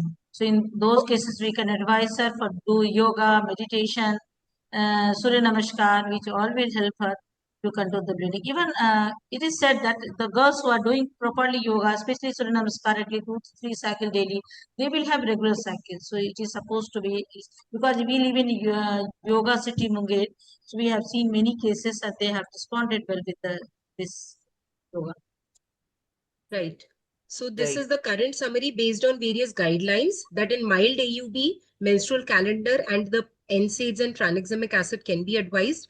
However, in moderate, currently bleeding COC, that to 30 to 50 micrograms with a second generation progesterone, non-currently bleeding progestin only, and severe AUB, definitely hospitalization with stability and supportive therapy is recommended. So we really need to rush now. We only have 2-3 minutes left. A comment on desmopressin, if anybody has used in their clinical practice. Preeti, would you like to make a comment? Desmopressin or any GnRH analogs and antagonists? I have not Anybody used has anything. used? In Madam one girl, I mentioned have used about GnRH, using... she had adenomyosis. So in young, one girl I have used, but I have not experienced this molecule. Right. So, ma'am, this is mainly recommended for von Willebrand's disease. Of course, it has to be given in after consultation with a hematologist after the final diagnosis has been made. And it has parenteral administration, intranasal or subcutaneous, and usually can be given in the first 2-3 days of heavy bleeding. However, along with it, we need to give COCs so that ongoing bleeding does not take place. Non-medical therapy, somebody, ma'am, Supriya ma'am was mentioning. So any of the panelists? I think Kavita ma'am was talking about it. Yes. Yeah, I have given centromen to a few girls after controlling the initial episode of bleeding. So she responded well. So I have given her for 3 to 6 months, and they responded well. And by the time her hemoglobin was good, and then we discontinued this molecule also. So I have experience with the centromen, and this is a good molecule in cases of. So, ma'am, how often and how long do you advise them? Twice a week or weekly? Yeah, or I give centromen 60 milligram twice a week for 3 months, and then I give 60 milligram once a week for next 3 months, and it has good effect. It has definitely good Interrupted and results. balloon I Only have they not need to tried. be Yeah. they need I'm to be not trying, counseled yeah. about subsequent amenorrhea might take place. 2-3 months they might get some amenorrhea, but they should not be worried about it. Yeah, Madam, but immediately but things in we my give case, I didn't find any immediately case of hemoglobin to make it amenorrhea. Right. Supriya ma'am, would you like to just wrap up after throwing some light on the last few slides? Are we taking the last case or not? Ma'am, we can take one case if... Let us take this one last case and then we can wrap it up. Yeah. Right. So 24-year-old married girl since 1 year, not using any contraception, reports to the OPD with almost continuous bleeding since 15 to 20 days. No history of amenorrhea, obvious amenorrhea prior to that. How will you proceed? And will you expect an ectopic only if there is amenorrhea or UPT positive? Who would like to take that question? Who has not yet had a chance? I think this is a very common practical scenario that we often encounter, especially in teaching institutes, where students come and say कि UPT तो negative है. Sarfaraz, Puneet, anyone would like to make a comment? I think beta ECG Every must be case done of in AUB case. probably. Pardon. Beta ECG and ultrasonography should be done because she's 24-year-old girl, and after ruling out pregnancy, then we can go for another like adenomyosis or anything else. But I think in this case, mostly it's case of pregnancy, ectopic or implanted. Right. And a quick remark on this case. 27-year-old keen to conceive comes with history of HMB since a few months. General bimanual examination more or less normal. However, it's transvaginal scan suggestive of this picture, as you can appreciate. And Polyp. is this enough? Do you want more information? Polyp. Are you This is sure? Are you endometrial sure? polyp. On the basis of only this B mode ultrasound, would you make that final You can get diagnosis? a saline salpingography. Yes, and It can be a color Doppler. By doing color Doppler, there may be single feeding vessel. Yes. So I think, Supriya ma'am, you can probably wrap up. Yeah, because we are TBS running is short not of time. investigation of choice in our part in young girls, but still we can do. But mostly we do a transabdominal ultrasonography. Ma'am, this we had shifted to the women of reproductive age actually. Okay, yeah, then Right. yeah, TBS is first choice, right? Yes. So can we then go to our concluding slide? Yes. Yeah. So we all should appreciate that menstruation is a sign of reproductive health. Adolescent HMB more likely to be physiological than otherwise.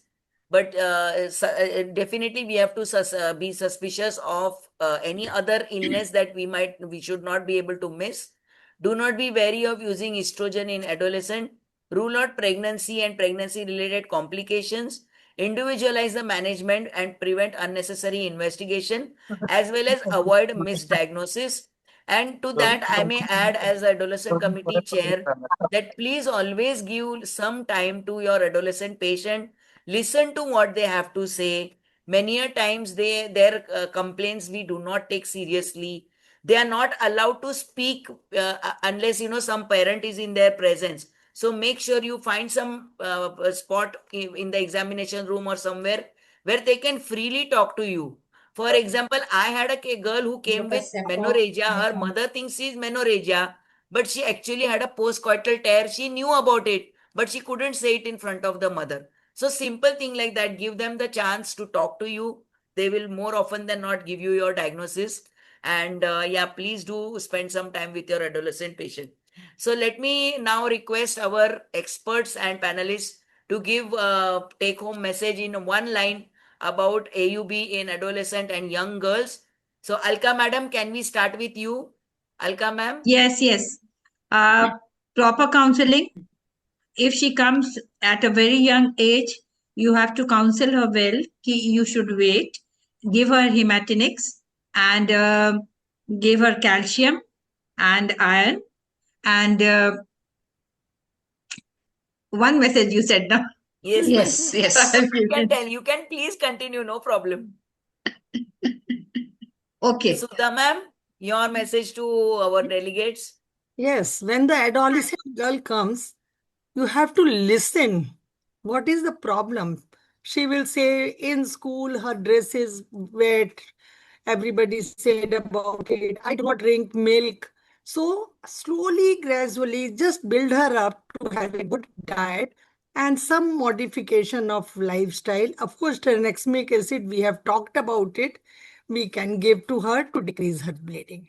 This is very important. Yes, No, ma'am. Thank no you. hormones in the first go. Very true. Kavita ma'am? Kavita ma'am? Can't see. Puneet? Can't see. Kavita Puneet is ma'am, your also. take-home message. Lost to follow. Kavita is not here. I can't see Puneet also. Preeti wants to say Those something. panelists who are present, please go ahead and Yeah, Sunanda they ma'am, I can can go. see. Yes, Sunanda ma'am. Please unmute After, yourself. Sunanda ma'am. after Sunanda, Sarfaraz is here. Sunanda ma'am, unmute yourself. So in the adolescent Yes. group, never miss a coagulopathy. Most of the times we ignore coagulopathy because so that is very important. I just wanted to suppose in acute AUB, always rule out coagulopathy. Right. Suppose never Sarfraz. In it's a rare thing adolescent we usually AUB, miss it. three things we have to follow properly: counseling for the immature SPO axis. Second thing, always investigation first, what is the basic, and if needed, go for the extensive workshop. Don't forget that there are also chances of 10 to 20% of the coagulopathy disorders. Right. Preeti. Yes. Preeti, unmute. Hi. Yeah, I think one single take-home, I think everybody has given a lot of take-home messages already, but one single take-home message would be do not ignore and do not call them normal. You know, the most common mistake people make is normalize it, where they say, अरे bleeding तो ज़्यादा होता है, कोई बात नहीं, कचरा निकल जाएगा. And that is the reason why they'll end up ignoring, and we have so many girls who come to us with severe anemia. So make sure that we counsel them well about the things to look out for if the bleeding is really heavy and is dropping so much in the hemoglobin, like the case that you described with 5 and 7 hemoglobin. Definitely take a step forward and investigate. And it's okay to investigate a little extra and always document everything that you've written. Supriya and Deepti, your Narhari sir? content was Supriya. Yes, I really appreciate both of you for sticking to the time. Of course, your content was very good, and I really appreciate all the experts and panelists for being brief and concise and giving practical take-home messages. Now our delegates are really restless. They all are asking for the post-test link. So if Supriya, you want to say something, otherwise we only will start Narhari with sir our. was remaining for his take home, but it looks like he's not. Acha, he's there. Priya, Sir, one quick message. There is somebody who's asking, since IV estrogen is not No, available. that Preeti, please answer in the chat box because Yeah. delegates we have to now take the post test. So please answer questions in the chat box. So Supriya, can Yes, we ma'am. go ahead? I think we can go ahead. Yeah, Yeah. yes. Please, Yeah. please. So technical team, please post the link. Yes, ma'am. And dear delegates, please pay attention to the chat box. They are now posting the link. And once we have done with it, I will be answering all the questions. So stay tuned. Timer has already started. Link is already posted. We all will be mute so that you can pay attention to your MCQs. Light on. So congratulations, everybody. Fantastic first day's proceedings. Amazing talks. Lovely panel discussion to wrap it up. Thank you, everybody, for giving your time and sharing your knowledge and expertise. We have 460 people, Pratik. Oh, Still logged in. requires an applause. You all can scan this QR code also. If you are not comfortable with the link, scan the QR code and you can answer the MCQs. Thank you very much for giving us the opportunity, Dr. Lakshmi, Dr. Sheila Mane Madam, Dr. Pratik.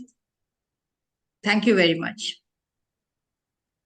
You're welcome, Dr. Alka. Shashibala ma'am, where is the cake? They're waiting for the cake. They're still waiting. 3 hours we have been waiting. There's no cake. What is this? We could have done something Thank you virtually. so much. अभी ग्वालियर आना पड़ेगा cake खाने के लिए यही क्या है तो नाइंसाफी हो गई So she must be going for the to collect the cake. No, yes. You keep on waiting. Stay put till 8 o'clock. I think you will make me come all the way to Gwalior just to eat cake, I think. Cake is for the experts or not? No, for everyone. You made my day. But actually, I don't want to spoil the fun. 3rd April is my actual birthday. And like a fool, I've been made a fool, and people are wishing me today because my dearest friend Shashi is having her birthday. So that confusion, I think. So, Pratik, your cake can come in April. कोई बात नहीं, we'll wait for it. Yes. We'll wait about it. Thank you so much for Thank the you. invitation. No, it was too good today. Yeah. Now the most intelligent part is coming. Yeah, so let's stay mute so that they can pay attention. Yes.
Meanwhile, me and Pratik take this opportunity to invite all of you to Bangalore.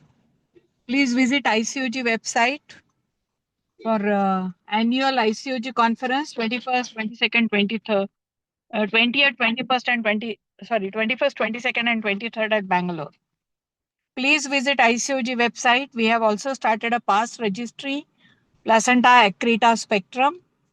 So if you are in an institute and anytime anybody gets a case of PASS, please upload it.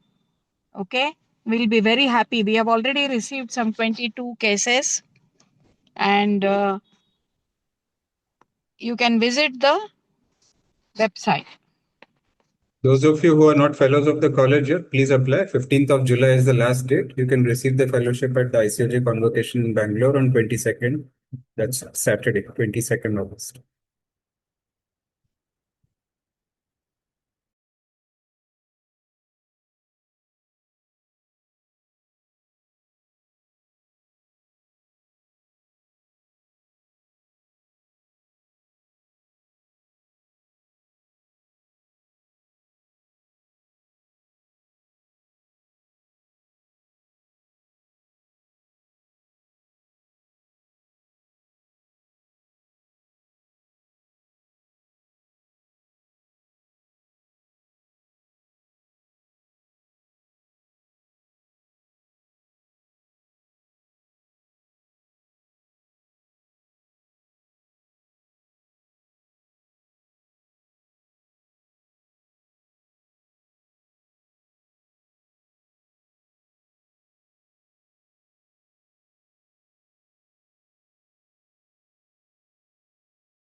Pratik, there is some query regarding FICOG in the chat box.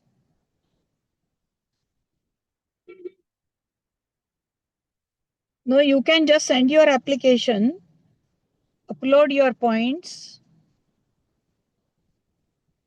verification will be done.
Only 2 minutes left.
Only 1 minute left.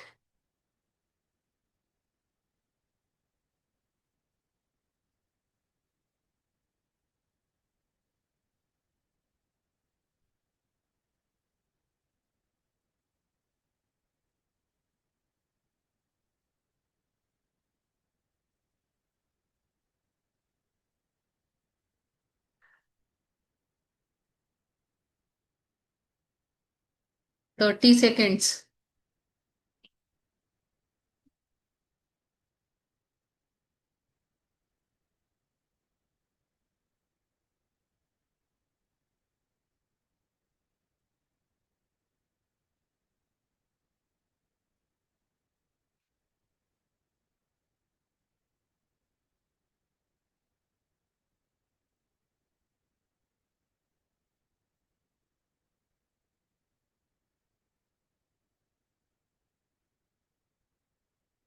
Time is up. Yeah. So can you display? Technical team, please display the answers. Yes, ma'am. Yeah.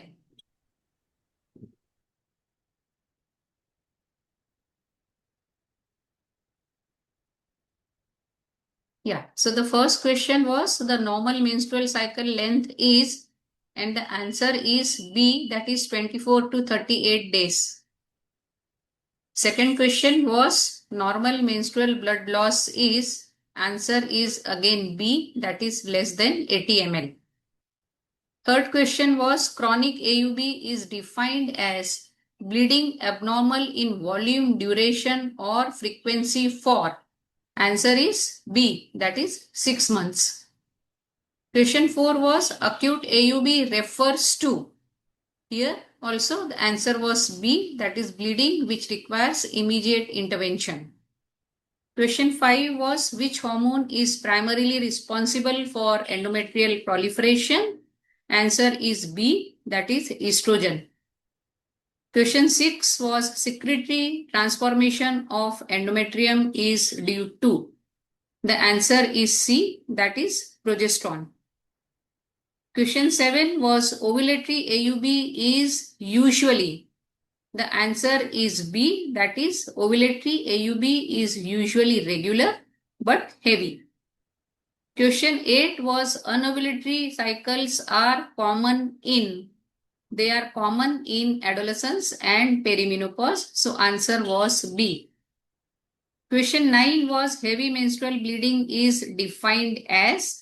The answer is B, that is excessive bleeding interfering with quality of life. Question 10 was intermenstrual bleeding is. It is, answer is B, that is bleeding between cycles. Question 11 was ovulatory dysfunction belongs to. The answer is B, that is COEIN.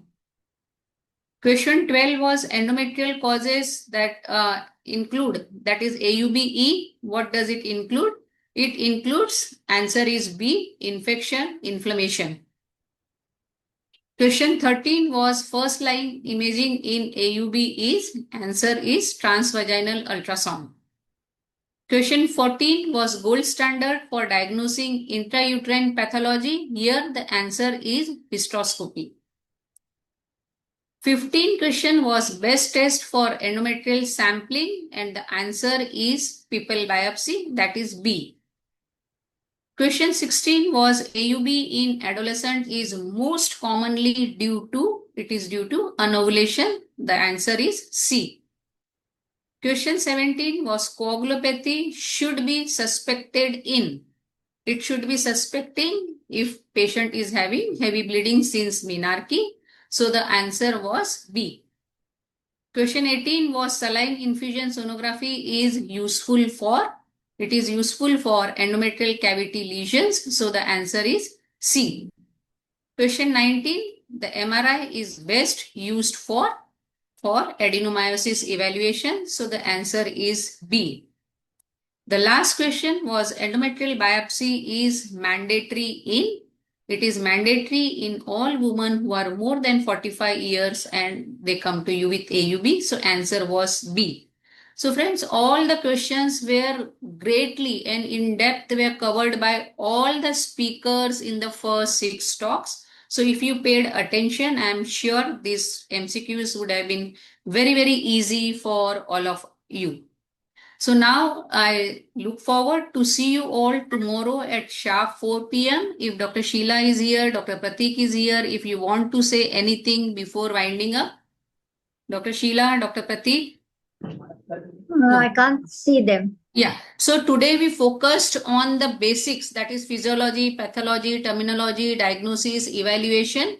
Tomorrow it's very, very important day where we will be covering the management strategies, both medical and surgical. So don't forget to log in at sharp 4 p.m. for this ICOG certificate course on AUB. Yes, madam. Yes. See you all. Bye. I hope it was an Thank interesting you. and happy learning for all of you. It Yes, was Shashivala, too good. please. Thank you, Dr. Lakshmi. Yes, so I would like to thank everyone who all attended, and so many. Maninder madam is there.